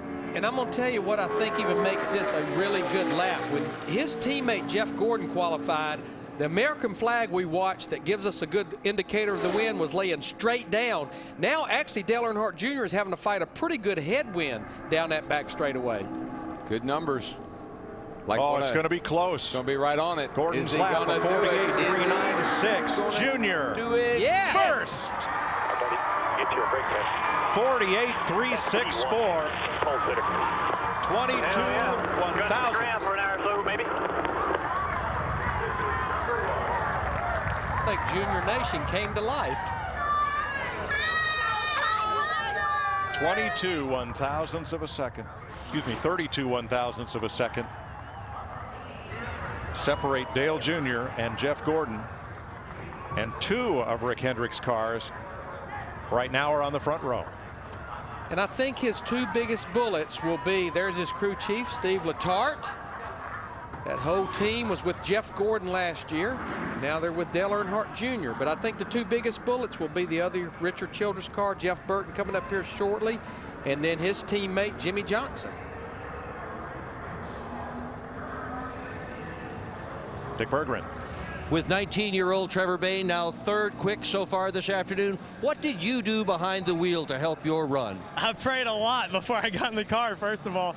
And, you know, really as a driver, you just got to make sure that you don't scrub any speed. You got to hold the wheel as steady as you possibly can. A lot of teams run a manual box here, so that actually helps you stay steady, even though it's a lot of different wheel input. And then just make sure you can get as high as possible that first lap and as low as possible the second lap. You know, I think we had an awesome run there. I mean, I cannot thank this whole team enough. To be 3rd right now is great because we're sitting behind Dale Jr. and Jeff Gordon. So we'll take that and we'll go to these twins. And I think hopefully these guys will see that we've got a good race car driver and hopefully they'll know I can do it and they'll want to work with us and we can get us a good starting spot in the 500. Great job. Matt? Thank you, sir. Kurt Busch started the night as a Lone Ranger and ended the night with a big check of $200,000 for taking home the Budweiser Shootout win. So has McMurray invoiced you yet for his participation? I'm sure he will. It's just an unbelievable experience to be in that 2-car draft, and you got to have that buddy with you. And he stuck with us. My plan was to try to get to the 39 and the 11 sooner to give us a better shot at things, and ultimately it worked out in my favor. But all along I wanted to get McMurray up there and have us duke it out for the win, and for him to get second, it all worked out. I'm just excited. I mean, it's just a great way to start off a great relationship with Shell and Pennzoil, of course, being the only Dodge out there. But great partners like AAA with Coca-Cola and all these guys helping us out just to start off on this high. It's good. So we hope to keep it going all here through Speed Weeks. And Mikey said going from turn 4 to start finish, he gained about $150,000 from 3rd to 1st. I'd say so. Wow. Jeff Burton is on track right now, and he should be one of the contenders.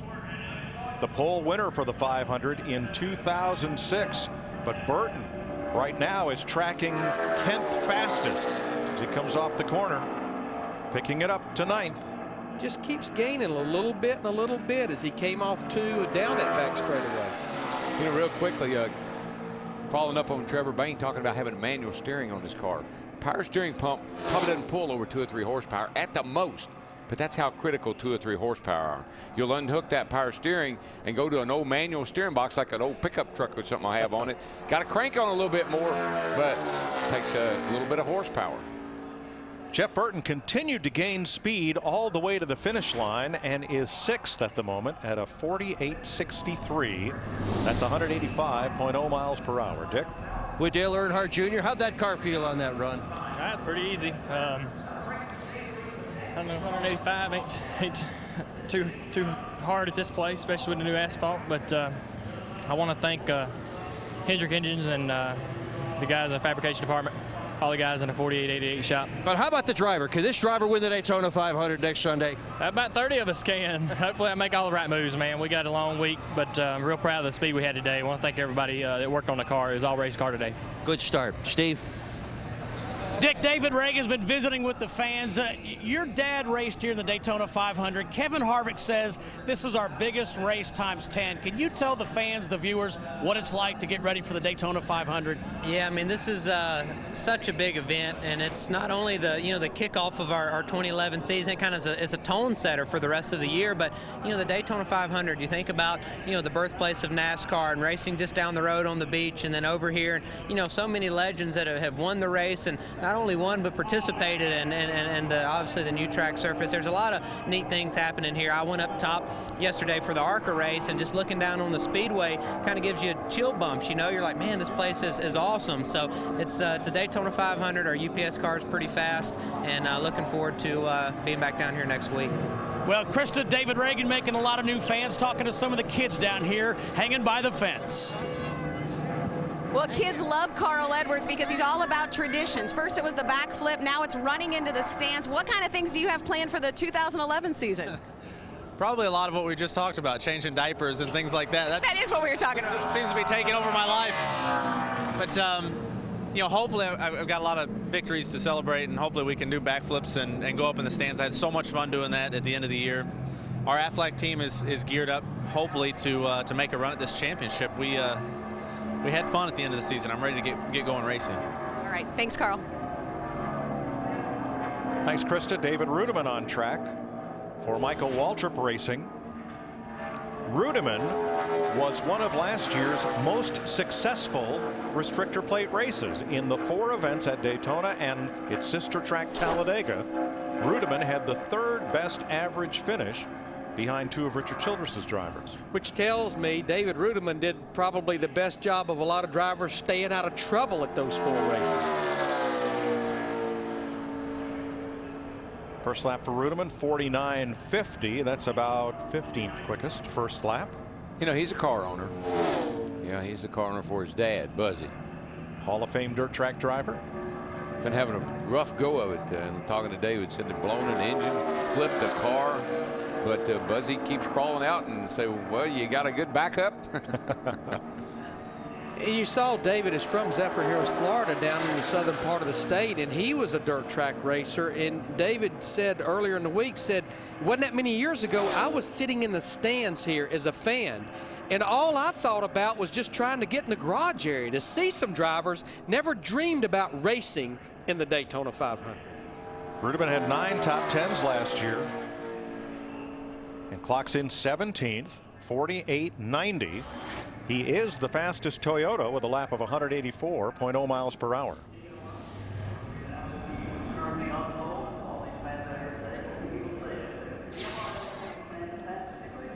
Jeff Burton climbing out after his run.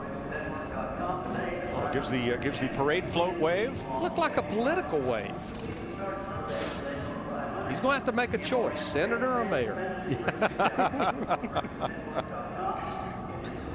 Jimmy Johnson, Kurt Busch talk it over. Speaking of that, NASCAR's losing one of its biggest supporters in the United States Senate.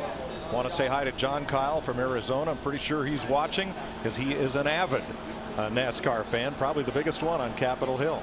Solo, locked in the hill. I was trying to get by him, and Greg and I got disconnected and tried to go back to Our coverage of Daytona Speed Weeks continues next weekend. 2 sessions of Sprint Cup Series practice on speed, followed by the Camping World Truck Series. Then next Saturday, it's the final session of Sprint Cup practice on speed. And next Sunday begins with NASCAR Race Day on speed. And then the 53rd running of the Daytona 500 on Fox, followed by NASCAR Victory Lane on speed to wrap it all up. Our coverage of Daytona Speed Weeks leading up to the Daytona 500 continues next weekend on Speed and on Fox. I couldn't help but watch and halfway listen to Kurt Busch and Jimmy Johnson here, still talking about the Budweiser shootout last night. Committed to leaving a lane down there for him. Yeah, you're right. You're right. If it was me, I'd have gone down there. Been trying to dodge the side. I'd have held it right on that double yellow. I said, whoever's coming's coming. It worked out. He was nice. Get away from the side route. I think what they're talking about is, after looking at that replay a couple of times, I'm not sure that Denny Hamlin even had to go below the yellow line. Well, and I think that's what I heard Kurt say. If he'd have just stayed on the yellow line, held his position right here, if he'd have just held right there, he wouldn't even have to go below the yellow line. I'd see Ryan crowding him just a little bit. A little bit, but there was still no reason for him to drop all the way down under the yellow line. I think he could have just stayed right beside him and maybe have won the race. But as Hamlin said, it wasn't worth causing a big wreck. Not on the week before the Daytona 500. I think if I were looking at that and I was driving that 11 car, I'd have said, man, I don't think I should have gone down below that yellow line. I had enough room to make it. Carl Edwards, winner of the last 2 races of last season, becoming the highest placed Ford driver in the chase for the Sprint Cup, where he wound up 4th. Just the kind of rebound the Roush Fenway needed to propel them toward 2011. Now, the fastest Roush Fenway car is actually Greg Biffle in the 16 car right now. He's 9th. A couple years ago, Carl had a bit part, a walk-on in the Fox Show 24, and had such a good time with the crew, and they wrote in some speaking lines for him. Well, now he's going to play Confederate General John B. Gordon in the HBO miniseries To Appomattox, about the final days of the Civil War. Wow. Oh, we got senators, we've got actors, we got it all covered. We got it all. There's some drivers in there somewhere. A few of them. When they have time. Yeah, right? Work that into your schedule.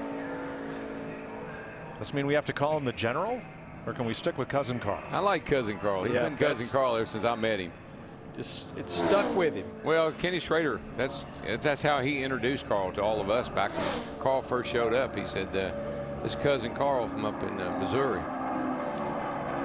You know, Carl, what he loves to do during the off season is go and see in different cultures and different things. He does it in a unique way. In fact, this past off season, he spent 2 weeks touring Vietnam on a bicycle. I just thought about something I said about that 11 car. Yeah.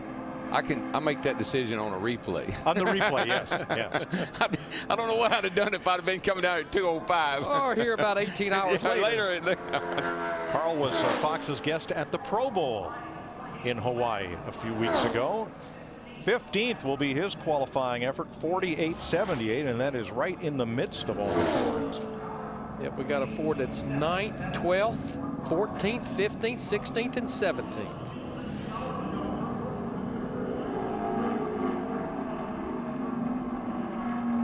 Matt? And catching up with 3-time Daytona 500 champion. You got a lot going on in your world, and I think now number 11 on the New York Times bestseller list. Yeah, in the blink of the eye has gone really well. It's a fun project for me to work my way through and sort of understand more about what happened in 2001, and then tell the story about who showed up in Daytona in 2001. The loser of 462 races, why that guy felt like he could win that day, and the keys to me winning, and then of course all that taking a backseat to the tragedy that happened on the last lap. It's a crazy book. All right, well, good luck this weekend as he gets ready for the Daytona 500. Going for number 4. 4 rings. That's right. Michael Waltrip will run a couple of Sprint Cup races this year in addition to running his race team. And no matter all the racetrack, my friend, all the racetrack. That's the voice of Chad Knaus, crew chief for Jimmy Johnson. who will be the next car to roll.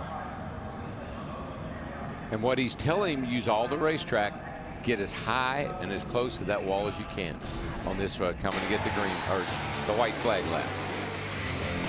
We call him 5-time. He's done what no one has done in the history of NASCAR. 5 straight championships. His 17 top 5 finishes last year led the league. And he has been unstoppable in championship form. A win in the Daytona 500, 2 poles, including his rookie season of 2002. And I said it last night, I'll say it again. This guy is he is the benchmark when it comes to being focused, committed, resolved, everything that you'd want a guy to be if you were working with him. That makes you a champion. And I think other drivers are starting to look at Jimmy and say, what is he doing that I'm not? Maybe it's what he's not doing. He's not racing in the Nationwide or the Truck Series. He doesn't have dirt late models. He concentrates 100% on his cup racing and his family. I told him, I said, I think you need to look at what your assets are. And your asset is I'm able to focus. I'm single-minded. I do one thing, and I do it really, really well. You know, the other thing that intrigued me that he told us, he said, yeah, there's a lot of times he'd love for his race car to feel more comfortable. But he has learned when you make it more comfortable, it's not going to go as fast. And he does not want to slow his race car down. We thought last year Johnson would be vulnerable. With Shani expecting their first child, you know what the arrival of a baby does to your concentration and especially your sleep patterns, but Johnson was unwavered and drove to a 5th straight title. First lap, 49.30. That will put him in the top 10 just barely of first laps. Yeah, that's a little bit off of what Dale Earnhardt Jr. and Jeff Gordon, his 2 teammates, ran on their first lap. But that's about what Trevor Brain ran on his first lap. So we've seen some big pickups. See right there, right now, he's tracking about 12th, 11th or 12th. I think these guys have a little concern, though, Larry, about the speed they had in their car. They tested down here. They didn't have the fastest car. Went home and built a new one. Yep. Speed comes up a little off turn 4. He gains about 4 miles an hour to the flag, but Johnson will have to settle for 14th and get his starting spot on Thursday in the Gatorade Duel. We love to bring out new technology to help you better understand what's going on with these drivers and with these cars. And we're going to show you our ghost car image of Dale Earnhardt Jr. and Jeff Gordon. Do not adjust your set, but we've superimposed one over the other to show the line and the relative position all the way around on the money lap. You see right there, Jr. at turn 2, half a car length better than Jeff Gordon. Back straight away, that margin increases just a little bit. Their lines, Darrell, almost identical. Perfectly. Junior went in a little bit wider into turn 1, but here they're right on the money, right together. See Jeff's car pushes up. That's scrubbing a little speed off. Junior's is right around the bottom. You see that Gordon's car goes to the outside and moves up the track a little bit, but immediately right back down. But that moving around, up a little, down a little, is the difference. And right now, the front row differential is just about 3/4 of a car length, which equates to 3/100ths of a second. And I'd say most of that, it appeared to be, came in turn 3 and 4. Jeff's car looked like it went up the hill a little bit, and it really went up a little off of 4. No shit, man. No shit. That was a cool graphic, or whatever you call that. Animation. That was very I cool. like that. Very cool. The ghost lap. Dale Jr. currently on pole for the Daytona 500. If this holds, it would be the 3rd front row sweep for Rick Hendrick, who in 1989 had Ken Schrader and Darrell on the front row, and last year Mark Martin and Dale Jr. Kurt Busch in 2010, 2 victories, Atlanta and Charlotte.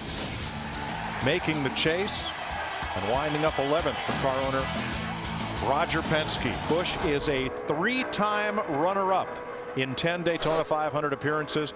Finally got his first restrictor plate win ever last night in the Bud Shootout. He and Steve Addington, I mean, man, they came out of the box looking pretty darn good. Like you said, you won Atlanta and went to Charlotte, won both races in Charlotte. And from there on, though, Larry, it's like something happened. They kind of fell off the map. Didn't get that kind of performance the second half of the year. Yeah, it's almost like when they won both races at Charlotte Motor Speedway in May. That's when they kind of lost it. They got a little bit back maybe in the fall, but most of the summer months was quite dismal for Kurt Busch and that group. Spent Wednesday at the drag strip testing his NHRA Pro Stock Dodge. He's going to run the Winter Nationals at Gainesville on the off weekend in March. You know what? I really think there might even be a method to that madness. You think about the restarts we have to put up every week. These green-white checkers and how many races we've seen won on who can get the best restart on some of those last 2-lap shootouts. Working on your reaction time and your restarts is not a bad thing these days. Definitely not. 30th on the first lap for Kurt Busch. 49.47, which is top 20 territory. He could be the fastest Dodge. It's between he and Brad Keselowski, his teammate. And they're about tenth and a half apart on their first lap. Yeah, if Kurt indeed qualifies for that NHRA event, he will join Richard Petty and John Andretti as the only other 2 NASCAR drivers to actually race in the NHRA. That's right. Richard did a season of drag racing when Dodge was unhappy with NASCAR's rules. He took a little car called the 43 Junior in Petty Blue and went drag racing with it for most of a season. It's going to be a great run for this Dodge, this 22 car of Kurt Busch. 11th for last night's winner of the Bud Shootout, Kurt Busch. Good speed. Third fastest, the rookie 19-year-old Trevor Bayne. Jeff Gordon currently the runner-up, and right now on pole, Dale Jr. Look, everybody wants the same things in a pickup. Okay, you don't need a bunch of donut eaters at a focus group to tell you that. But only the engineers at Ford seem to get it. Because they cranked out an all-new line of engines for the 2011 F-150 to give you the most torque, most towing, most horsepower, most payload, and you won't be put in a chokehold every time you fill up. Because you can also get the best fuel economy. Chew on that. This is the future. This is the new F-150.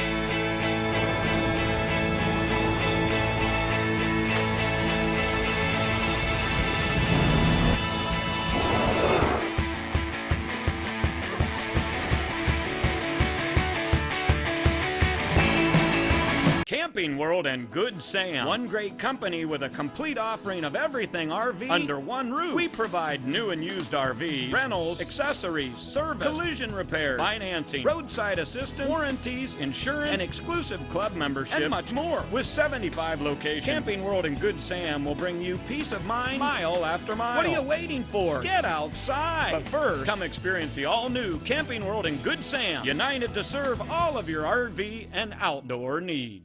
Who's serving up the best beef tonight? How about Brazilian-style churrasco beef? And bacon-wrapped sirloin. On an endless dinner buffet. For around $10. Incoming! Only Golden Corral can throw the ultimate beef lover celebration. It's tender Brazilian-style churrasco beef, bacon-wrapped USDA sirloin, juicy smoked beef brisket, and more. All on our endless dinner buffet, all for around $10. $10? That's hot. Golden Corral. Help yourself to happiness.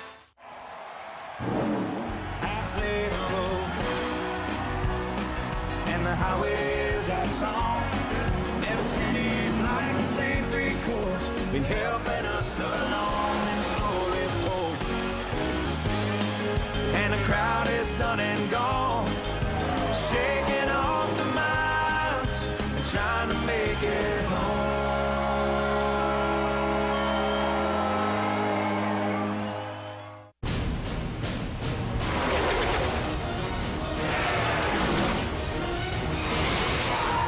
The Daytona 500 returns in 1 week.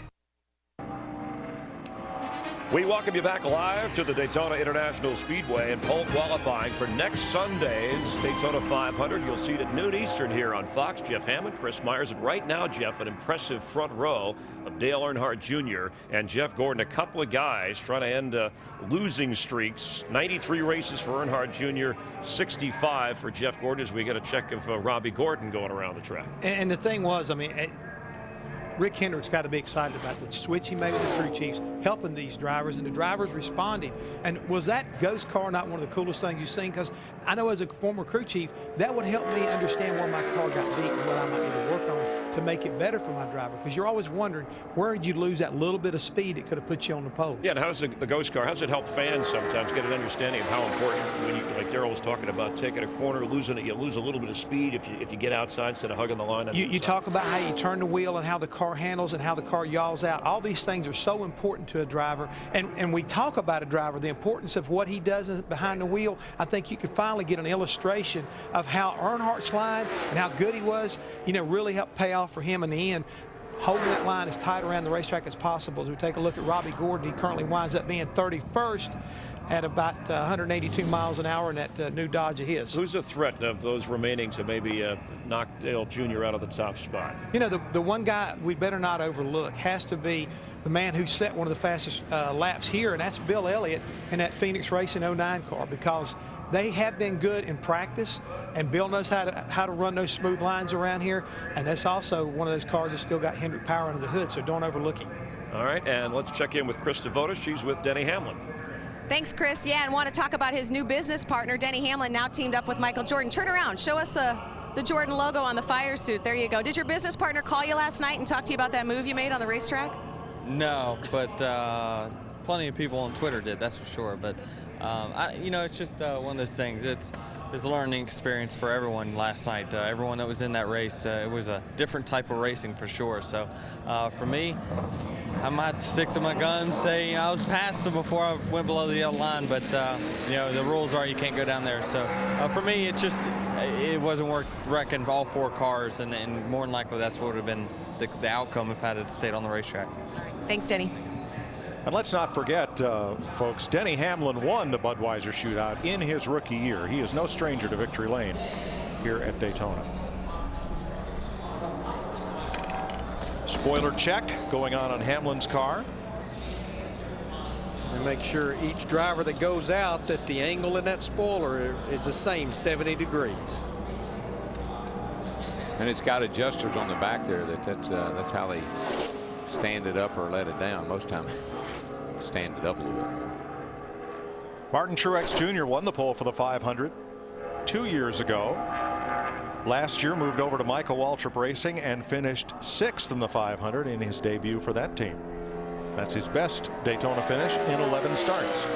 And I would say of all the drivers that made changes for 2010, this is probably one of the ones that ended up being disappointed the most. Just always seemed like Martin was at the wrong place at the wrong time, and had the crew chief over there with him, Pat Tryson, that came from Penske, and so they want to put 2010 behind them and get 2011 up and going. The silver lining in that cloud was Martin's younger brother, Ryan Truex, who also came to Michael Waltrip Racing and won NASCAR's Camping World East Championship for them. We know that Martin certainly loves the outdoors, fishing and hunting, and something that he's really taken on a huge support of is what they call Keep America Fishing, which works to keep our oceans, lakes, rivers, streams open, clean, and full of fish. First lap for Truex, 49.80. That's around the top 25 of best first laps. A lot like David Rudem and his teammates. Father's always around. Buzzy Rudem, and I saw Martin Sr. He's usually hanging around with the boys, putting in his 2 cents worth. And like David's dad, Martin's dad had a lot of success, especially up at Loudon, New Hampshire. Yes, sir. And what was the Busch North Series then? Always had beautiful race cars. Real, I think I would call poppy red, real bright orange. Talked early in the show that the Toyota camp just didn't seem to have the speed for qualifying, This is a Toyota. Right now, only one Toyota in the top 20, and that's his teammate, David Rudeman, we just spoke about. 28 for Truex with a 49.05, 183.4.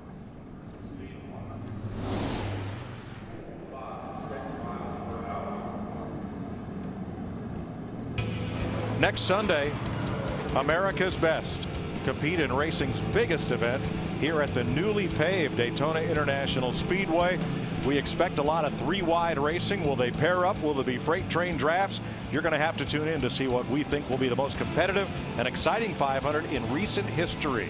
The Daytona 500 pre-race show delivered by Pizza Hut gets us going next Sunday at noon Eastern, 9 a.m. Pacific in high definition, only on Fox. Well, how competitive will it be? How about all those lead changes last night in 75 laps? Last night in the Bud Shootout, we had more lead changes in just 75 laps.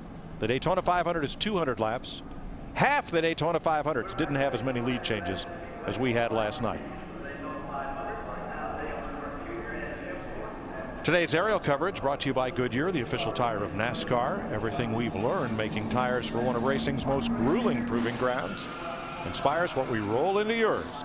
Goodyear, more driven. And that's also a rarity. I don't think I've heard a soul say a word about tires. And that's a beautiful thing. It is. It really is. I know. Oh, what's this all about? Man, he's got something on his car. Trouble for Hamlin. The right front tire is headed toward the infield, right where he is. What in the world? Looks like the steering locked to the left, all the way to the left.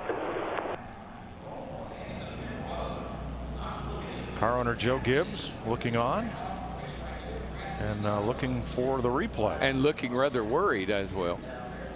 Now let's watch this. Now Hamlin's getting away from the grass. Now he's still on the clock.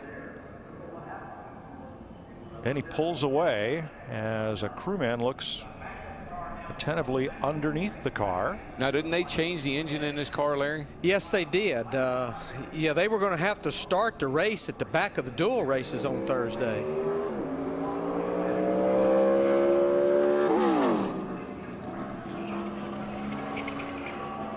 That car, it is. It's just locked full left lock. Never seen anything like that before. So since the engine change, since practice, the car's not been on the racetrack. No. They've rolled it around the garage through inspection, but nobody's driven it. They push it through inspection and push it out to the line. But he's out on the racetrack now, and I mean, he's about to try to go 180 something miles an hour with a car that just was locked up to the left. Got the tape. Not going to be a very good lap because the tape's shoved up off the opening in the grill there. That'll slow it down. Plus, I don't know if he had any damage from running it through the grass over there or not. But Larry, I wonder if one of those manual steering boxes, maybe they've gone to that and for some reason something worked just right. But the other thing is, Mike, I think you might be onto something too. If the steering wheel, which fits on over splines and is locked onto that column with a spring-loaded retainer, if that steering wheel comes off, what are the wheels going to do? Go dead left. Yeah. Yeah, because these steering wheels have a quick release on it to where the driver can get in and out of the race car with ease. There's more to this story. But you look, can see there's no damage to the car with the new nose on these cars. They're quite resilient. Oh, yeah. The old style car, the way the splitter was, I mean, it would have destroyed it. The one thing that's going to hurt it, and I think Darrell mentioned it, it's pulled that tape up. You want as much tape on that nose as you can. That really helps the straightaway speed. I think what he's really doing here, since they had an engine change, just put a couple laps on it and see if there's anything else if everything else is all right. Because I briefly mentioned that when you change an engine per the NASCAR rule, the next race, which in the case of what we have down here would be the dual races on Thursday, you're going to have to start at the rear anyhow. I think that's all he's trying to do, get a couple laps, because they won't be back on the racetrack until practice on Wednesday. So a very strange start to this qualifying run for Denny Hamlin, but he gets it up and going. He'll complete his 2-lap run. And Hamlin will be 34th. And whatever it was, he knows what it was, because he wouldn't have made this run if he didn't. Hamlin off and into the grass, and the go or go homers come out to qualify next.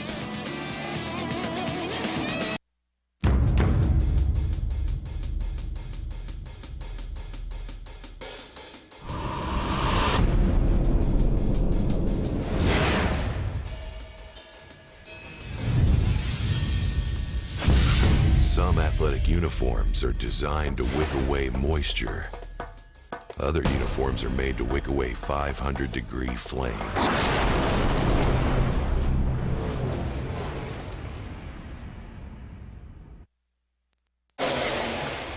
Hey, would you mind if I asked Sheila out?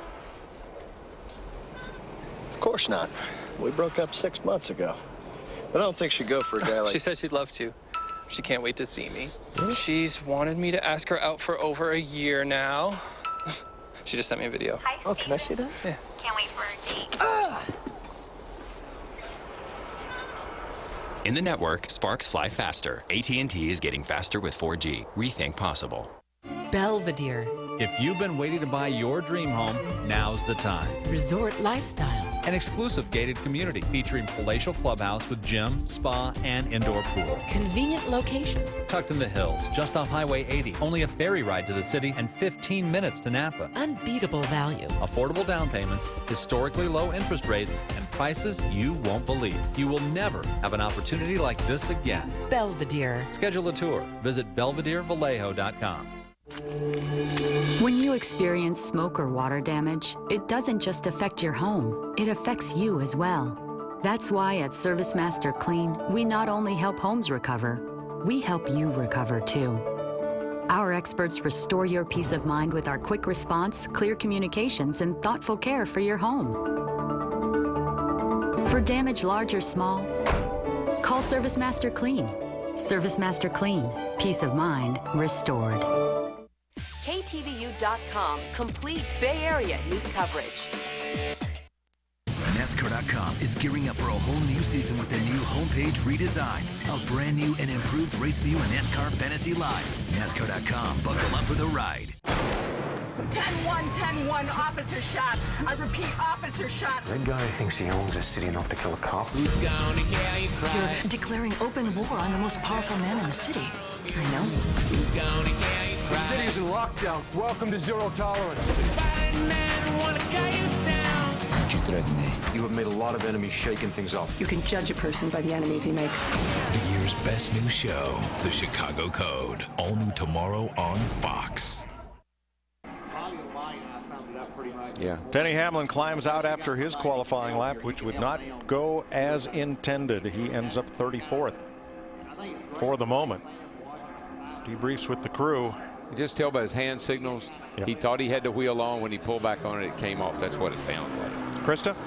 Yeah, Denny Hamlin talking things over with the crew. And we heard you say a couple of different things on the radio. Locking to the left, steering wheel coming off. What exactly happened inside the race car? Yeah, it just locked and came to the left. So it's a different steering column than what I'm necessarily accustomed to. So just that was about it. It was a very eventful 2 laps. Well, the silver lining is obviously with this new car, you were able to take laps and at least get some practice. You've changed that engine, so Thursday going to the back, did you learn anything then on those laps with what happened? Yeah, for sure. I mean, it's we knew we were going to qualify pretty bad, but obviously that didn't help too much. So for us, we knew we were going to have to come from the back. We changed engines, transmissions, and everything. So this was just kind of a trial run to kind of see where we stood with our teammates. Ever seen anything like that happen before? Yes, for sure.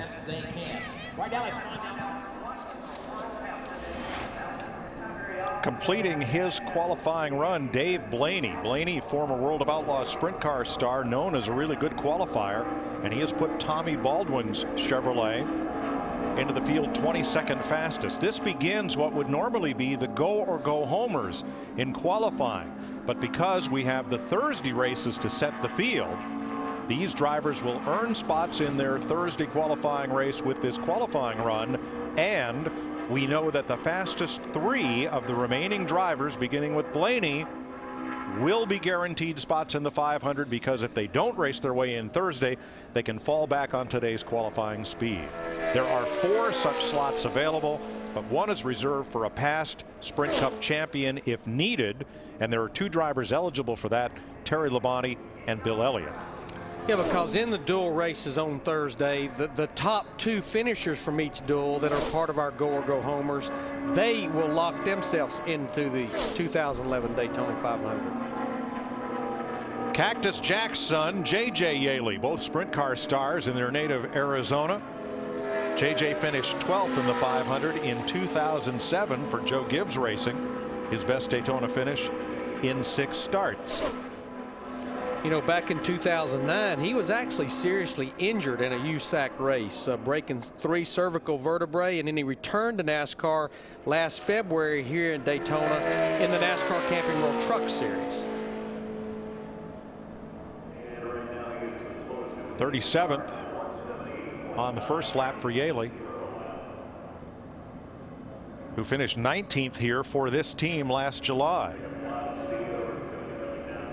You know, going back to that lap that Dave Blaney ran at 48.96, I think we've got to obviously see a few more cars run, but that's a pretty good lap for one of the Go or Go Homers.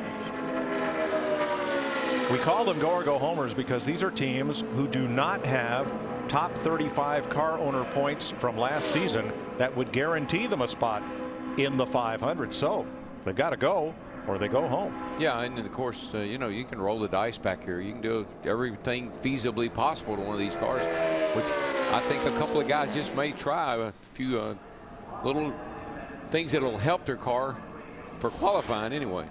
Yaley is 36th at a 49.73.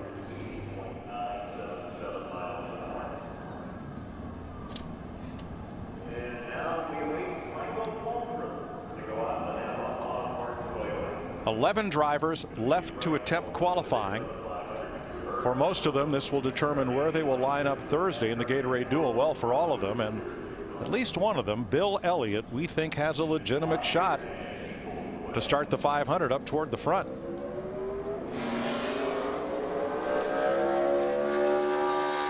Dale Earnhardt Jr., should he win the pole, it would be his first ever restrictor plate pole at Daytona and Talladega. Found that surprising given the success he's had in race trim at these 2 tracks. Yeah, this is kind of shaking out the way we thought it would. The Hendrick cars, and we figured the Childress car and the Hendrick cars would be a battle between them.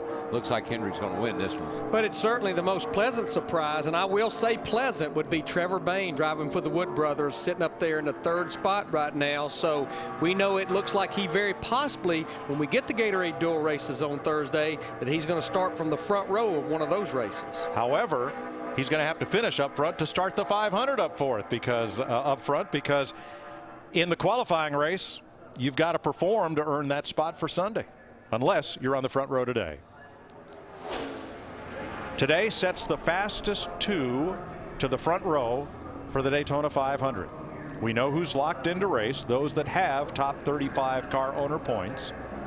Then we'll take the 2 highest finishers in each Gatorade Duel race on Thursday, add in the past champions provisional if needed, and the fastest 3, or if the champions provisional is not needed, 4 drivers from today's pole qualifying. That's how the 43 car field is set. Right now, Dale Earnhardt Jr. trying to become the 36th driver in Daytona 500 history to score a pole position. Michael Waltrip started the race 2nd in 2008. He won one of those front row spots.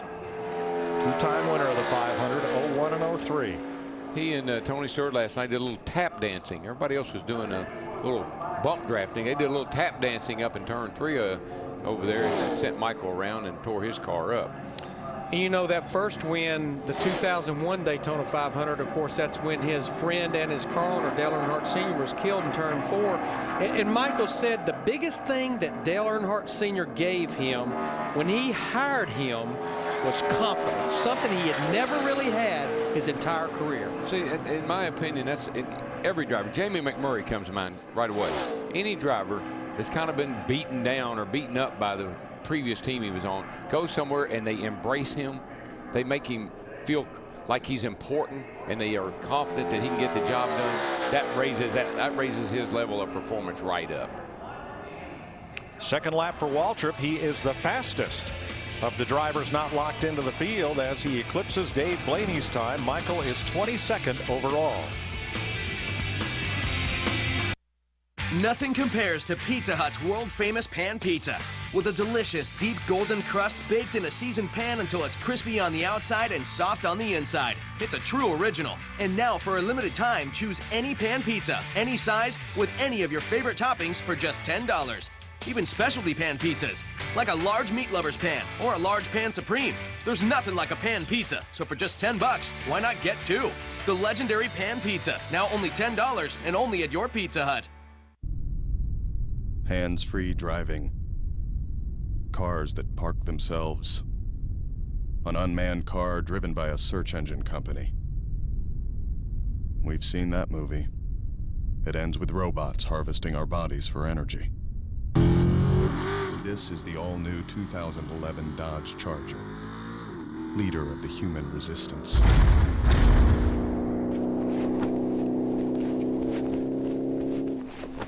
They kidnapped my daughter. I am going to get her back. I'm with you until the end. He's no saint. She's no angel. I am going to kill you. Between now and then, I'm gonna mess you up. On February 25th. I'm looking for someone angry with attitude. They'll show no mercy. You can't stop me. Drive Angry. Shot in 3D. Rated R. In theaters February 25th. Fly the blimp, too much hot air. Race announcer, same thing there. Wouldn't get a word in with you know who. Just get down on the track and do what you do. Slide down in my seat, pull the belts tight. Get up on the wheel and let the dust fly. Never know how. Never know how. They're tiny. Germs. And they're everywhere. All new Raising Hope, Tuesday after Glee. Is it bad? It's not good. On Fox. NASCAR.com is gearing up for a whole new season with their new homepage redesign. A brand new and improved race view and NASCAR Fantasy Live. NASCAR.com. Buckle up for the ride. Daytona 500 qualifying on Fox is sponsored by Pizza Hut and the new Big Dipper Pizza. Only $12 and only at your Pizza Hut. 10 cars to go in Daytona 500 qualifying. Casey Mears from Bakersfield, California. His dad, Roger, winner of the Baja 1000 and an Indy racer. His uncle Rick, a four-time Indy winner. And Casey now a NASCAR veteran, making his 8th appearance in the 500. Hopefully, there is his crew chief, Booty Barker. Has an engineering degree and actually spent a number of years working over at Hendrick Motorsports. Was a shock specialist on the 24 team under Ray Evernham for Jeff Gordon. He's got one of those crew chief watches too. I just saw him pull it. There you go, down on the apron. Second lap for Mears. Perfectly legal right now. Picks him up to 49.21. 182.8 miles an hour. He is 32nd fastest overall, and he will have to race his way into the 500 next Thursday.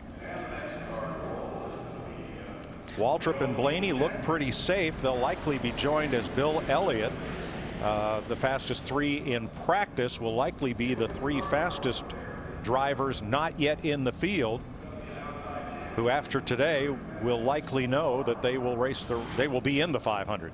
Bill's standing there saying, yeah, old piece looks pretty good. Old piece is running pretty fast. Tonight on Fox, animation, Domination Love Fest. It is Valentine's weekend after all. All new American Dad, all new episodes of Simpsons, Bob's Burgers, Family Guy, and The Cleveland Show. The big Love Fest starts with The Simpsons at 7, 6 Central tonight on Fox.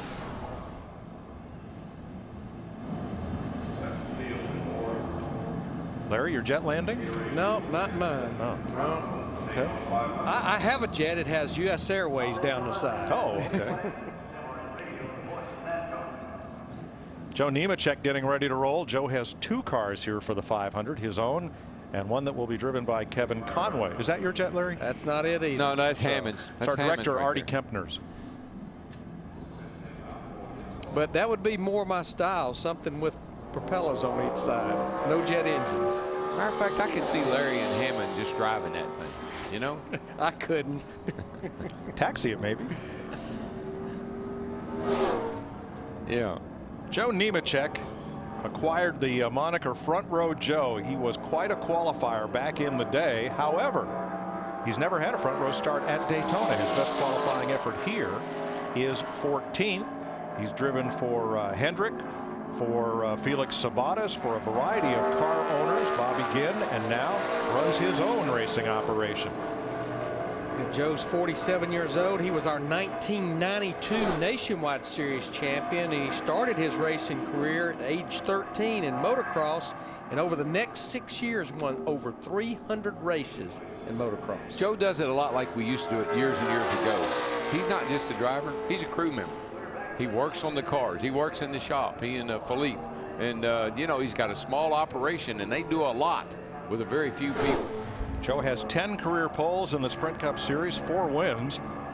And he's been successful here at Daytona with 5 poles in the Nationwide Series here.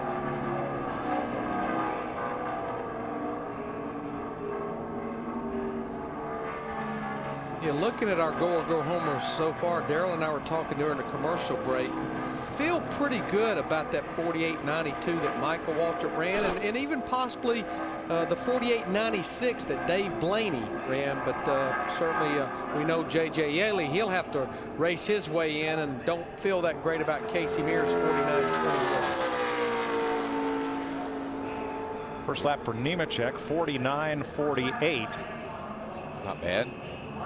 Should be able to pick that up to around a flat, and if you can get into 48s, I think that's not a bad run, really. Daryl, that is a real good first lap. That is actually the fastest first lap of the go or go homers. I think he may have not used up the entire racetrack to get that first good lap. Right now Daryl, he's tracking 19th. And that would make him the fastest in this group. Yes, it would. So, absolutely.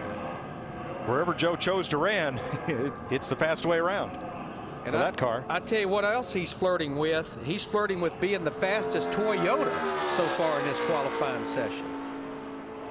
Done. 19th overall, 48.85. Joe Nemechek has qualified faster than all of the factory-backed Toyotas. Yeah, because going in, I felt like being in the 48s would put you pretty safe of being one of the fastest 3, but I don't think that's going to be the case.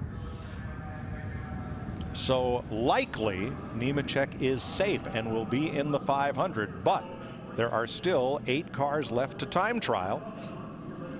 And should 3 of them run faster than Joe, then he would have to race his way in on Thursday to make it into the Great American Race. Krista? Yeah, Mike, this is the drama, racing your way into the Daytona 500. Is it going to be 4 sleepless nights now for you, Casey, to prepare for the duel on Thursday? I don't know. I'll tell you Thursday. You know, I really don't know. We're really disappointed today. We thought we had more form than that.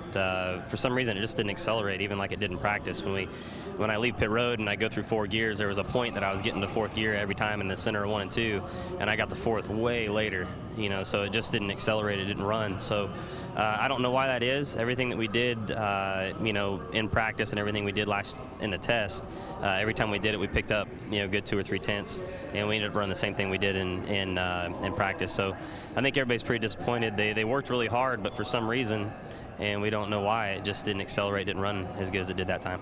So some question marks to figure out before Thursday for sure. Yeah, I mean, I don't know that there's a big issue, but for some reason, whatever we did just didn't play out at all like we thought it was going to, and obviously we're in a lot tighter spot because of it. You know, we just got to, you know, put our heads down now and kind of really look at, you know, how that Bud shootout went, and depending on what, you know, 150 you're in, maybe you can watch the first one and kind of get some ideas and hopefully have some friends, because it's a totally different way of racing now. So, you know, hopefully we can get hooked up with somebody and be where we need to be at the end. Thanks. Steve? You know, Krista, Jeff Hammond's always talking about the little details that make these cars go quicker, even a fraction of a second here in Daytona. Let me give you an idea. This is one of the decals that all these cars have to put on the front of the car. And look how narrow it is. But they want everything out of the wind that they can. I talked to one of the body guys with Hendrick Motorsports, and he said that they'll put 7 coats of clear coat on this car just so the decal doesn't have a raised edge. They'll clear coat it, sand it, clear coat it again, bake it, sand it. All in all, 7 coats just to keep the seam of a decal out of the wind. Roger Penske, for his Indy cars, the decals were 2 mils thick. John McKenzie was telling me, Motorsports Designs. Penske said no. Penske and his people said, we want 1 mil thickness decals and we'll make them stick. It used to be a game of inches. Now it's a game of thousandths of an inch. Now here is the ghost lap image of the 4 fastest qualifiers so far relative to one another. Coming off turn number 4, different lines, similar results. First to fourth, 17 100ths of a second. Yeah, the 88 and the 21 ran the same line, and looked like Jeff Gordon moved up a little bit. Looked like Paul Menard moved up just a little bit, just enough to hurt. Well, if the front row is going to change, this is the driver who could make it happen. Bill Elliott, a 4-time winner of the 500, a mark he shares with Cale Yarborough and Buddy Baker for the most poles ever for the 500. Bill has won NASCAR's most popular driver award 16 times. Didn't hear a lot of people say anything bad about Bill Elliott when he was racing full time. A 2-time winner of the 500, 1985 and 87. And in those 3 years, he won the pole all 3 years, 85, 6, and 7. And when with him, it was a family affair. It was his dad, George, and Ernie and his brothers and everybody. They all worked on that car. And Ernie did the engines, Dan did the transmissions. Yeah, family race team. It really was. And man, did they turn some heads, especially in 1985. And a great champion, Benny Parsons, was a manufacturer's rep for Harry Melling's oil pump company up in Michigan. Got Melling and the Elliots together, and they made history. They did. They made good music together. I know that. And he is flirting with the fastest first lap of our Go or Go homers. When I look right there, right on first lap, 36 quickest. That's right there in that 49-40 range. Actually, 49-28 Bill's first lap. Oh yeah, he's going to jump be a over great there. lap. Should be in the 48-70s probably.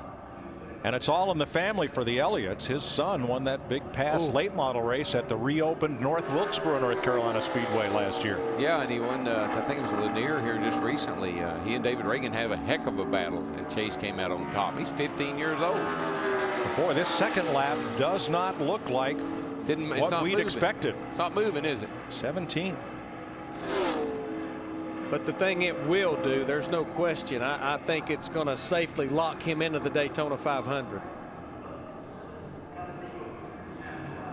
Bill Elliott driving for James Finch, who won Talladega with Brad Keselowski. 17th for Elliott, 48.77, 184.5. He is the fastest go or go homer. He'll be in the Daytona 500. 7 cars to go.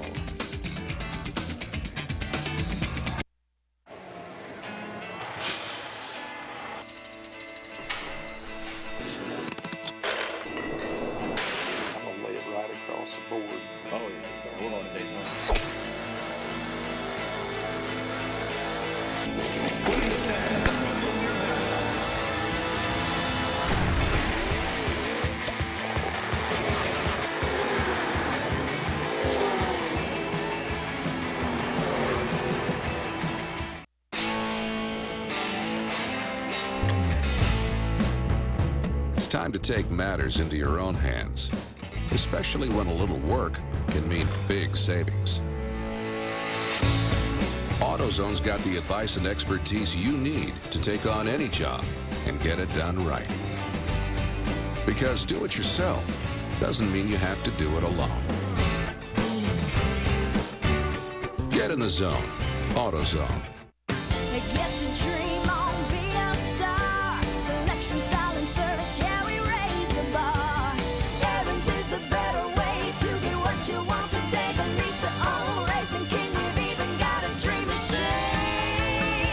Yeah. Nobody beats Evans. Nobody. Nobody beats Evans. Nobody. Remember way back, we used to rock the lunchbox and the backpack.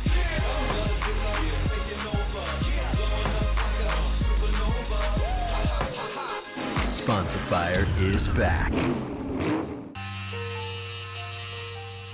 How's it look? Looks like Kyle Busch. Yeah, it does. Sponsor Fired is back. Nothing compares to Pizza Hut's world-famous pan pizza.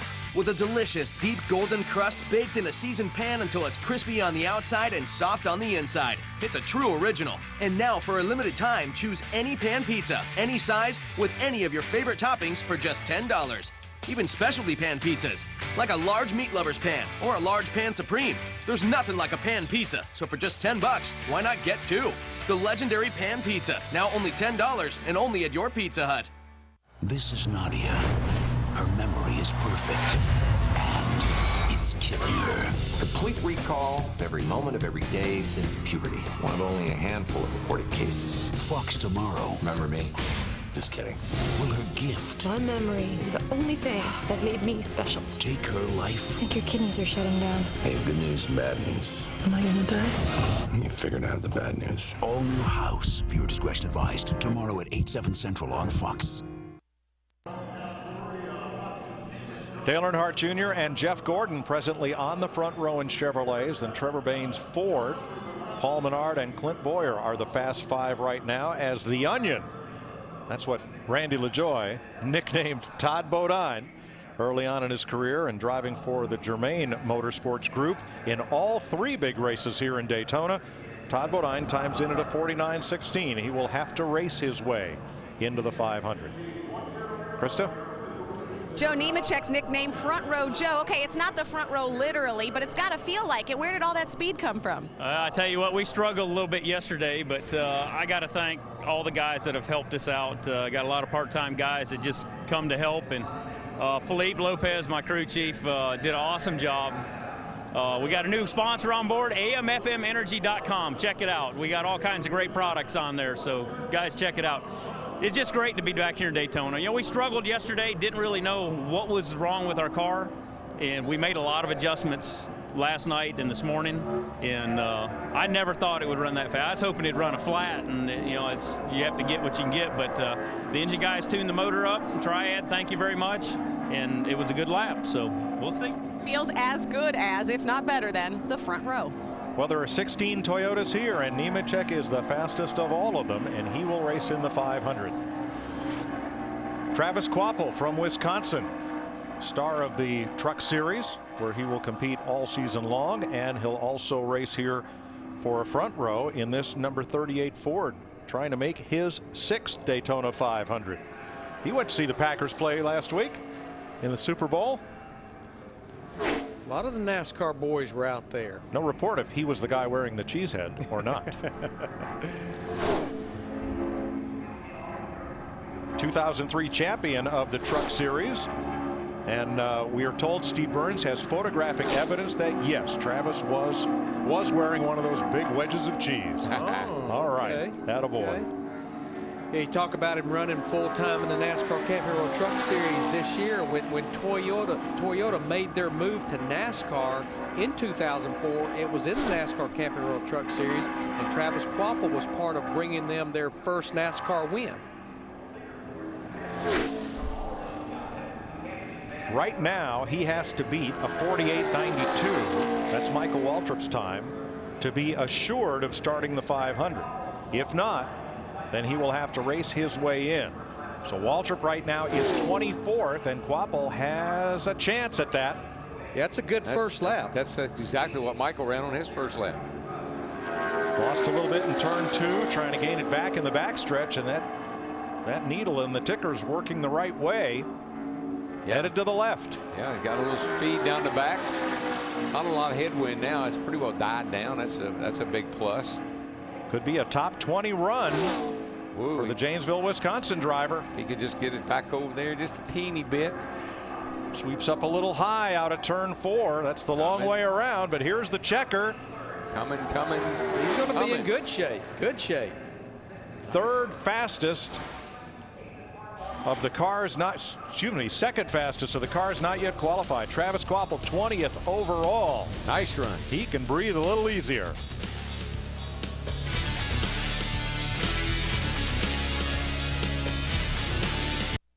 Dougie. What? What are you doing, man? The game's on.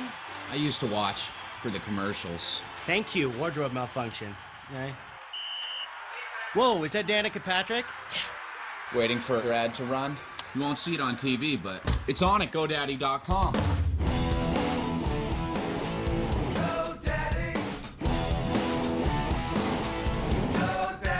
See what happens next at GoDaddy.com. So you're thinking about fixing up the house, and you're going to use your refund from Uncle Sam to help. We'll stop by Lowe's, and we'll give your tax refund a boost. Just come in February 8th through March 14th and load up the Lowe's tax refund card from $500 to $4,000. Then on March 18th, we'll add 10% more to the original value. That's more money. Woohoo! Whatever project's on your list, get going, and we'll give you the extra funds to get it done. Get more from your refund during the Lowe's tax refund event. Experience Lowe's. Let's build something together. Hey, Randy, with gray on your lip, your curb appeal zip. Just for men. Penetrates tough gray in 5 easy minutes. The big unit's chillin'. This landscape is thrilling. Keep your edge. In the number 3, Wrangler Chevrolet, Dale Earnhardt Jr. I'm a Wrangler guy. Always have been, always will be. Wrangler Jeans Company. Great fits, unbeatable comfort. Gotta say, nothing beats Wrangler comfort. Wrangler, real comfortable jeans. We gave it a more powerful Duramax turbo diesel and Allison transmission to help it move over 21,000 pounds. And then we gave it an advanced exhaust brake system to help slow it down, saving wear and tear on your brakes and on you. With a powertrain back for 100,000 miles, introducing the new Chevy Silverado HD, Motor Trend's 2011 Truck of the Year. Daytona 500 qualifying on Fox is sponsored by GoDaddy.com, domains, websites, and everything in between. By Lowe's. Lowe's, let's build something together. And by Subway Restaurants, it's February all month. Any footlong is a $5 footlong. It is the biggest race. Start of a new season. Never know what's going to happen.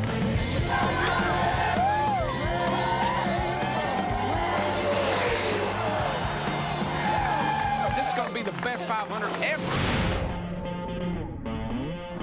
And it's coming at you next Sunday, right here on Fox. I think a lot of those finishes like we saw based on the Budweiser shootout, I think we could be in store for the same thing. We will not know, possibly to the end of the trial will come to the checkered flag, who's going to win this thing. Well, a lot of last lap passes here at Daytona. Most of the last 3 or 4 Daytonas have been decided by a last lap pass. You don't get that everywhere we go.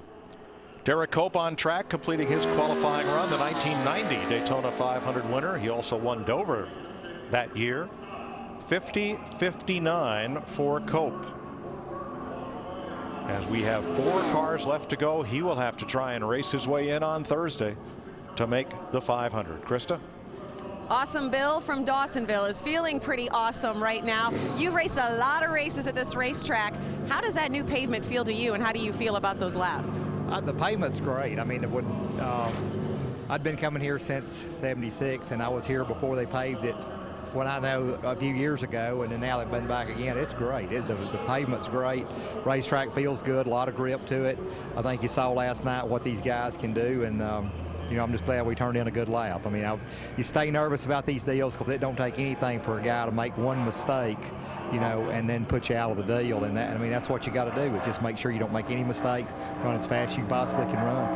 Because, you know, we know we're not in contention for the pole, but we need to be there, at least guaranteed one of those spots, because you never know what happens on Thursday. Even with all that experience, there's still some nerves. That's the Daytona 500. Well, Bill Elliott's the only driver here who raced on the Speedway's original asphalt that was laid down in 1959. And then, of course, it was repaved for 1979 and repaved again for this year. But Bill's the only driver in the 500 field to run on all three surfaces.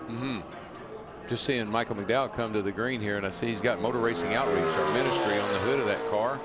That's a real nice gesture on his part. He's a real strong Christian guy, and he's doing a little promoting for MRO. Well, his car owners, Randy Humphrey and Phil Parsons. Isn't Phil on the board? Yes, Phil's of on the MRO, board, which does great things for all of us in the sport. I'm glad to see that. Now, this was a two-car team last year, but Humphrey and Parsons have cut this back to a one-car operation, seeking sponsorship to race the full race when they can throughout the 36 race schedule. Yeah, they renamed it to HP Racing LLC. Actually even moved into a bigger shop.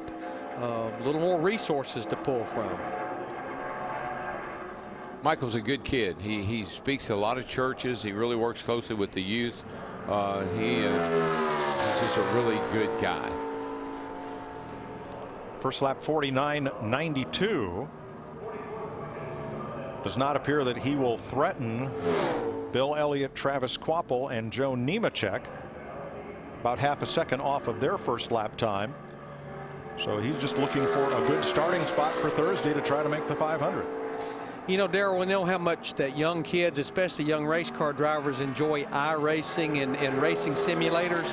Michael spends an average of 4 hours a day driving a computer racing simulator every single day. Wow.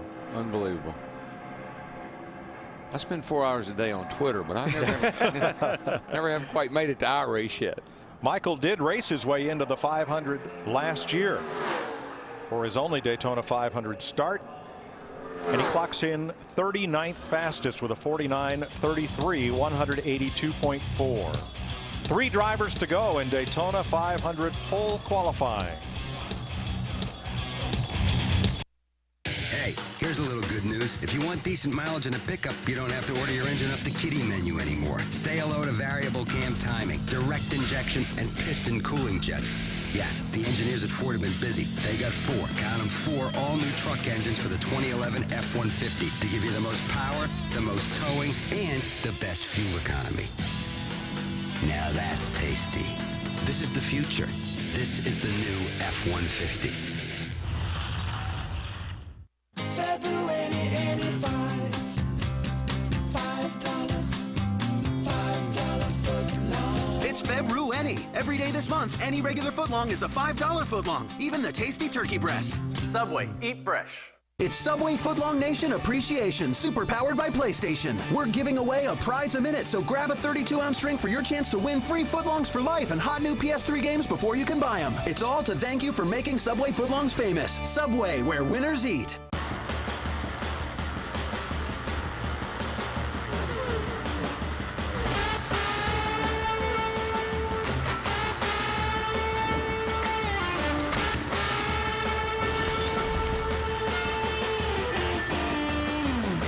These drivers demand the most from their tires.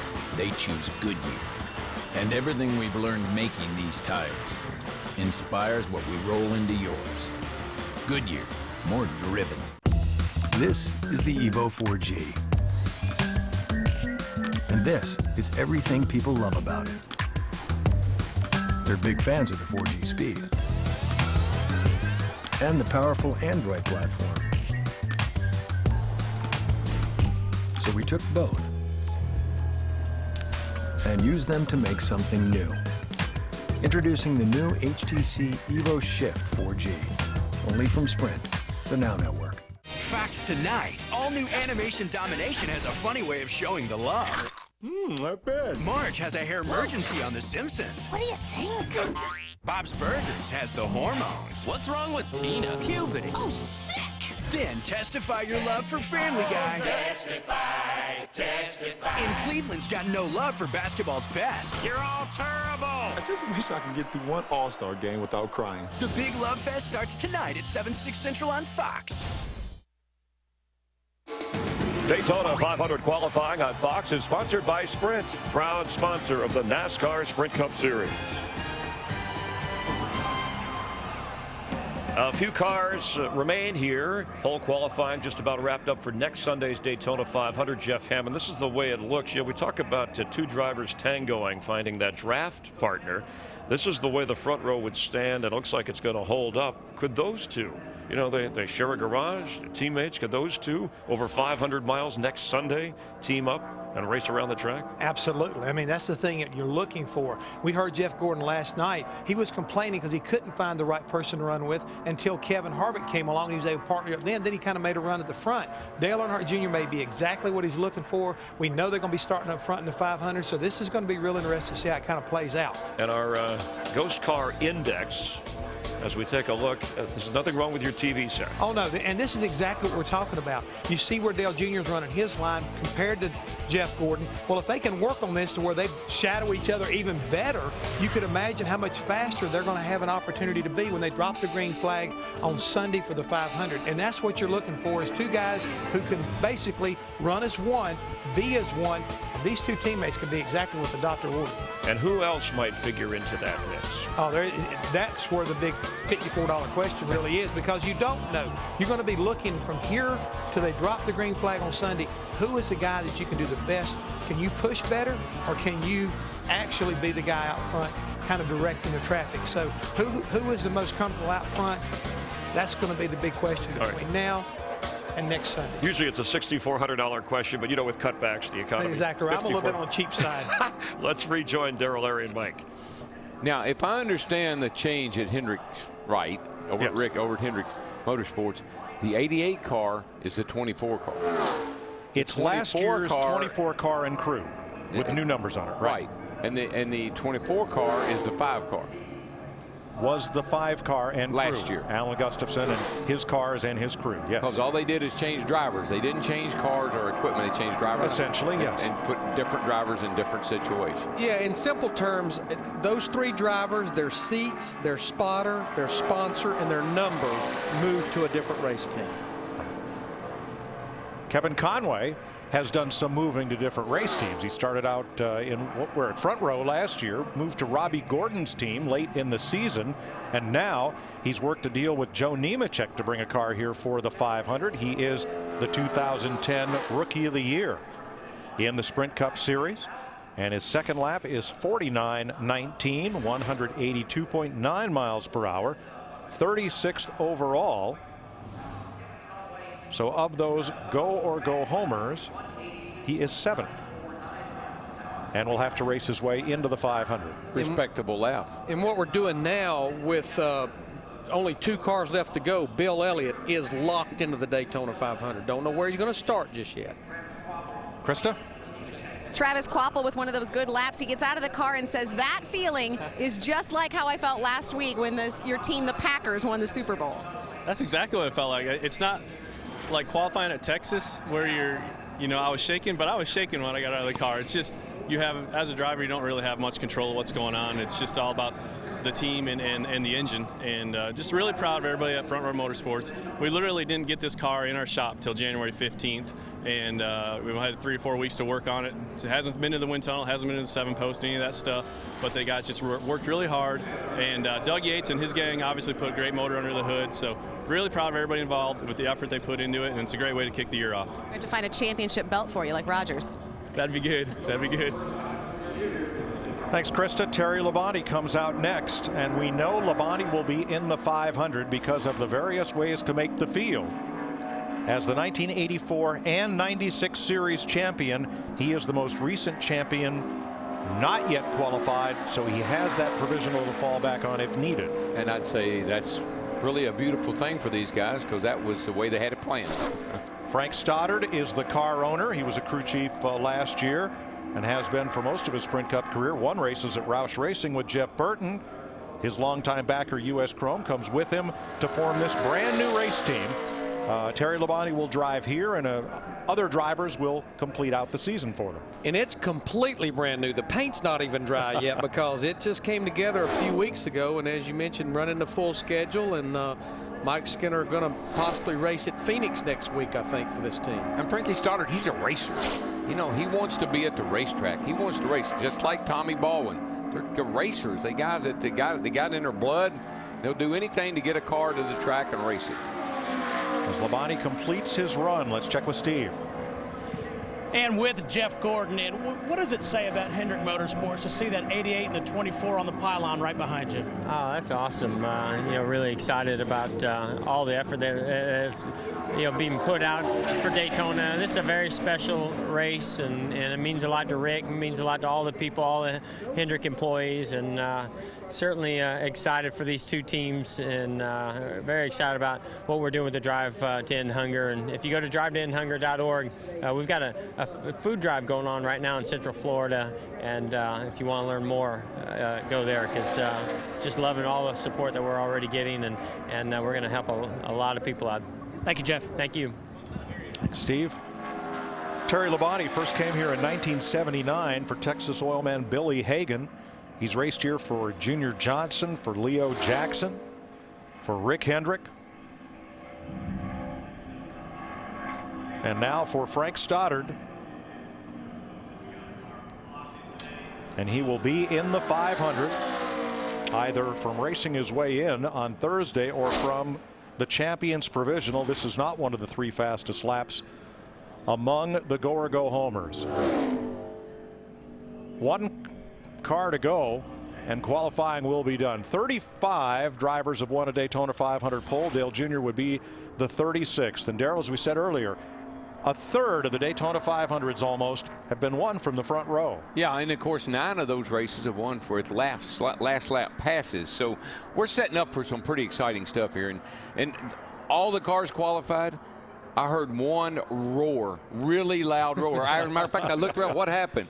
It's when that 88 car sat on the pole. That's big. And when I look at that front row, when you just think about those 2 drivers, they've each only won 1 race in the last 3 years. And here they are with new race teams, the new guys around them. And I'm sure both of them would love to start 2011 by winning the great American race, the Daytona 500. Absolutely. Now, all we know today is who will be on the front row. Everything else will be settled on Thursday during the Gatorade Dual races, 150 miles each. The Daytona 500 will be Dale Earnhardt Jr.'s 400th career Sprint Cup start. Look at the drivers who have won the pole in their 400th start. They're all Hall of Famers. Lee Petty, Richard Petty, the sports all-time winner. David Pearson, second all-time. Rusty Wallace, the '89 champion, and 2-time champion Tony Stewart. All won the pole for their 400th start.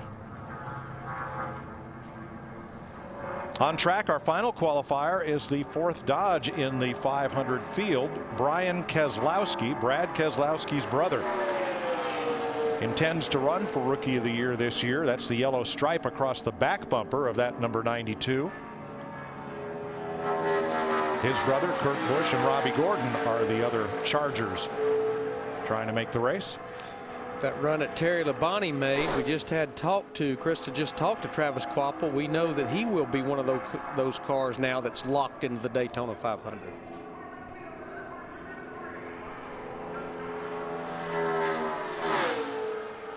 First lap for Keselowski, 51.51. And that will anchor the field. So it's a safe bet that the drivers who know today that they will make the race from the go or go home group will be Bill Elliott, Travis Kvapil, Joe Nemechek, and Terry Labonte. And I highly encourage you to tune in to Speed on Thursday to watch those Gatorade Dual qualifying races, because it's huge for every driver in the field, but especially for those 4 drivers, 2 from each race, that will make the Daytona 500. Everybody says, oh, well, you know, what's a qualifying race? Listen, there's pride at stake. There's a trophy to be won. There's a starting spot to be gained. There's a pit road selection that to be made. There's a lot that hinges on your performance in that race. Plus, there's the gold. You want to get the ball across the goal first. So Brian Keselowski, 50.68, anchors the 48-car field, trying to make one of the 43 starting spots. And the only drivers who know where they'll start next Sunday are Dale Earnhardt Jr. and Jeff Gordon. Earnhardt has his 10th Sprint Cup pole in his 400th start and his first Daytona 500 pole.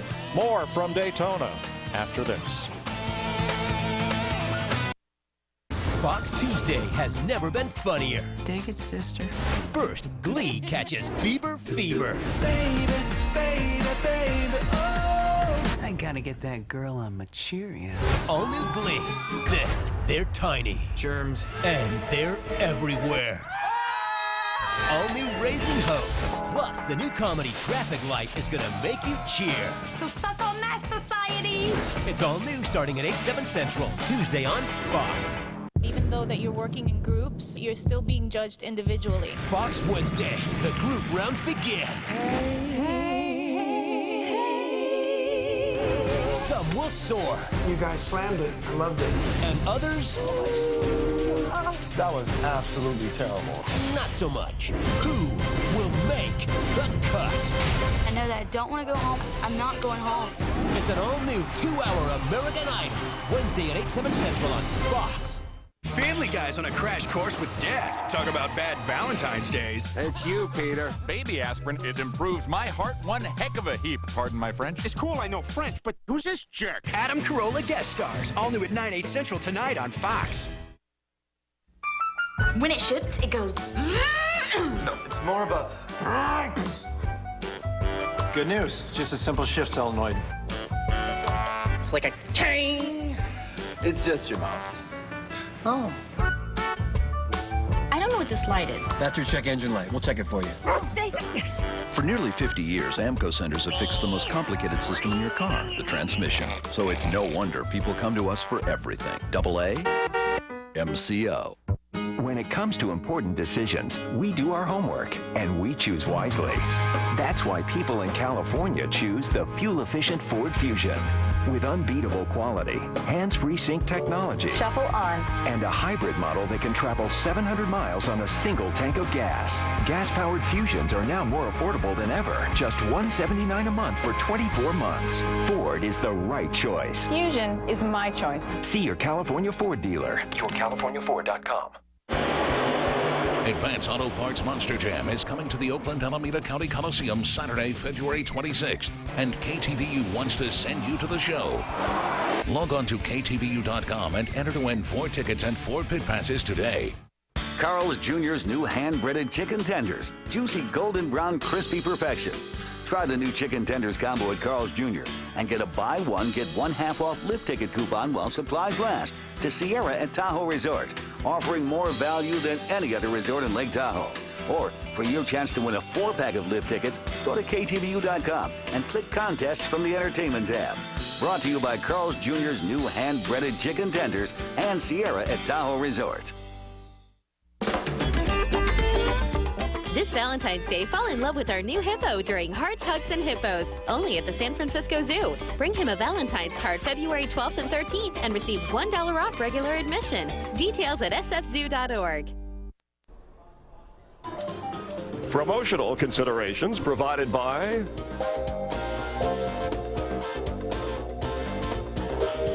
a week from today, the 53rd running of the Daytona 500 on Fox, and that car, the driver, Dale Earnhardt Jr., for the 8th straight year, voted NASCAR's most popular driver, will be on the pole, the front row to start the race. He is standing by with our Dick Bergman. And congratulations to you, Dale. Oh, new deal, new crew chief. That brings new cars. It brings new people working on your car for pit stops. New attitude as well? Oh, yeah. I mean, we're fired up. You know, I had a great car today. I didn't really have a whole lot to do with it. Just had to hold it on the bottom as tight as I could to the apron, and the power and the body and everything does all the work. And a lot of great guys working at Hendrick that built some awesome cars, and we got the front row again for the 2nd year in a row. We're real proud of that. What does winning the pole do for your confidence? and the potential to win the Daytona 500? Well, I think it makes you, obviously gives you a good idea that you got a great car, but anybody can win the race. I mean, there's guys that qualified outside the top 20 that got winning cars, so it's going to be a tough race to win. We're going to work really hard. The main thing that it does for me is it takes a lot of pressure off for the qualifier. I can just go out there and have fun, try to just have fun winning that race, and don't have to really worry about where I need to finish and where I do finish to get a good starting spot for the 500. So we can just go out and try to have fun, win that thing, and try to bring all the hardware home this week. Yeah, winning the Daytona 500 would be fun. Chris, Jeff? All right, thank you, Dick. And Junior, of course, Jeff Gordon on the front row. His family taking in the moment here. Can you imagine Jeff Hammond 10 years from the day Dale Earnhardt lost his life at Daytona, for Dale Earnhardt Jr. To be able to bounce back and put a spark in his career and pull off a victory in the Great American Race? I mean, it would be huge. I mean, you think about the stages now set, that he has that opportunity to go from the pole, win the 500, probably one of the fastest 500s you would be set up. I mean, speeds over 200 miles an hour, a new surface. So much history right now around this racetrack. When last time they repaved it, what happened, so many things. I mean, this stage for the 500 is probably set better than it's ever been set before. It's the biggest race you can win, and of course NASCAR's rule, it's putting more of a priority on winning early before you even get to the chase. At noon Eastern, the pre-race show brought to you by Pizza Hut. Among the stories, we'll look back on Dale Earnhardt. We'll talk about the latest news from the drivers and who can stop the five-time champ, the Athlete of the Year a couple of years ago, Jimmy Johnson. More on the track here at Daytona as well. Nearly 75% of the drivers who start in the top 10 have gone on to win the Daytona 500. That's good news for Jeff Gordon and Dale Earnhardt Jr. For Darrell, Larry, and Mike, Matt, Steve, Dick, and Krista, and Jeff Hammond, I'm Chris Myers. Have a great week. Thanks for being a part of NASCAR on Fox, and we hope to see you next Sunday right here for the Daytona 500.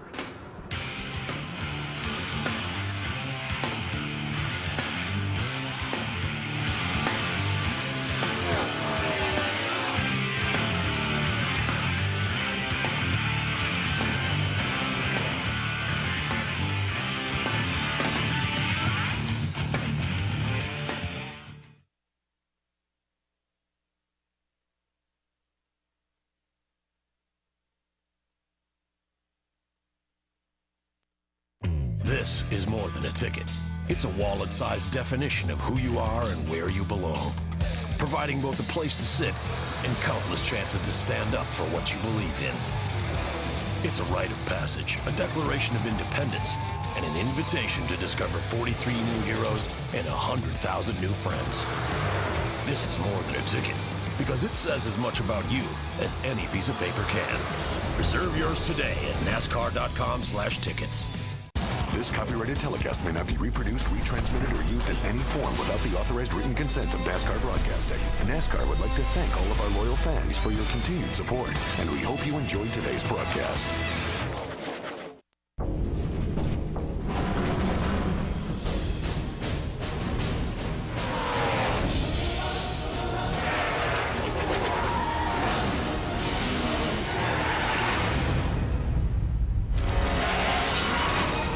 Daytona 500 returns in 1 week. We are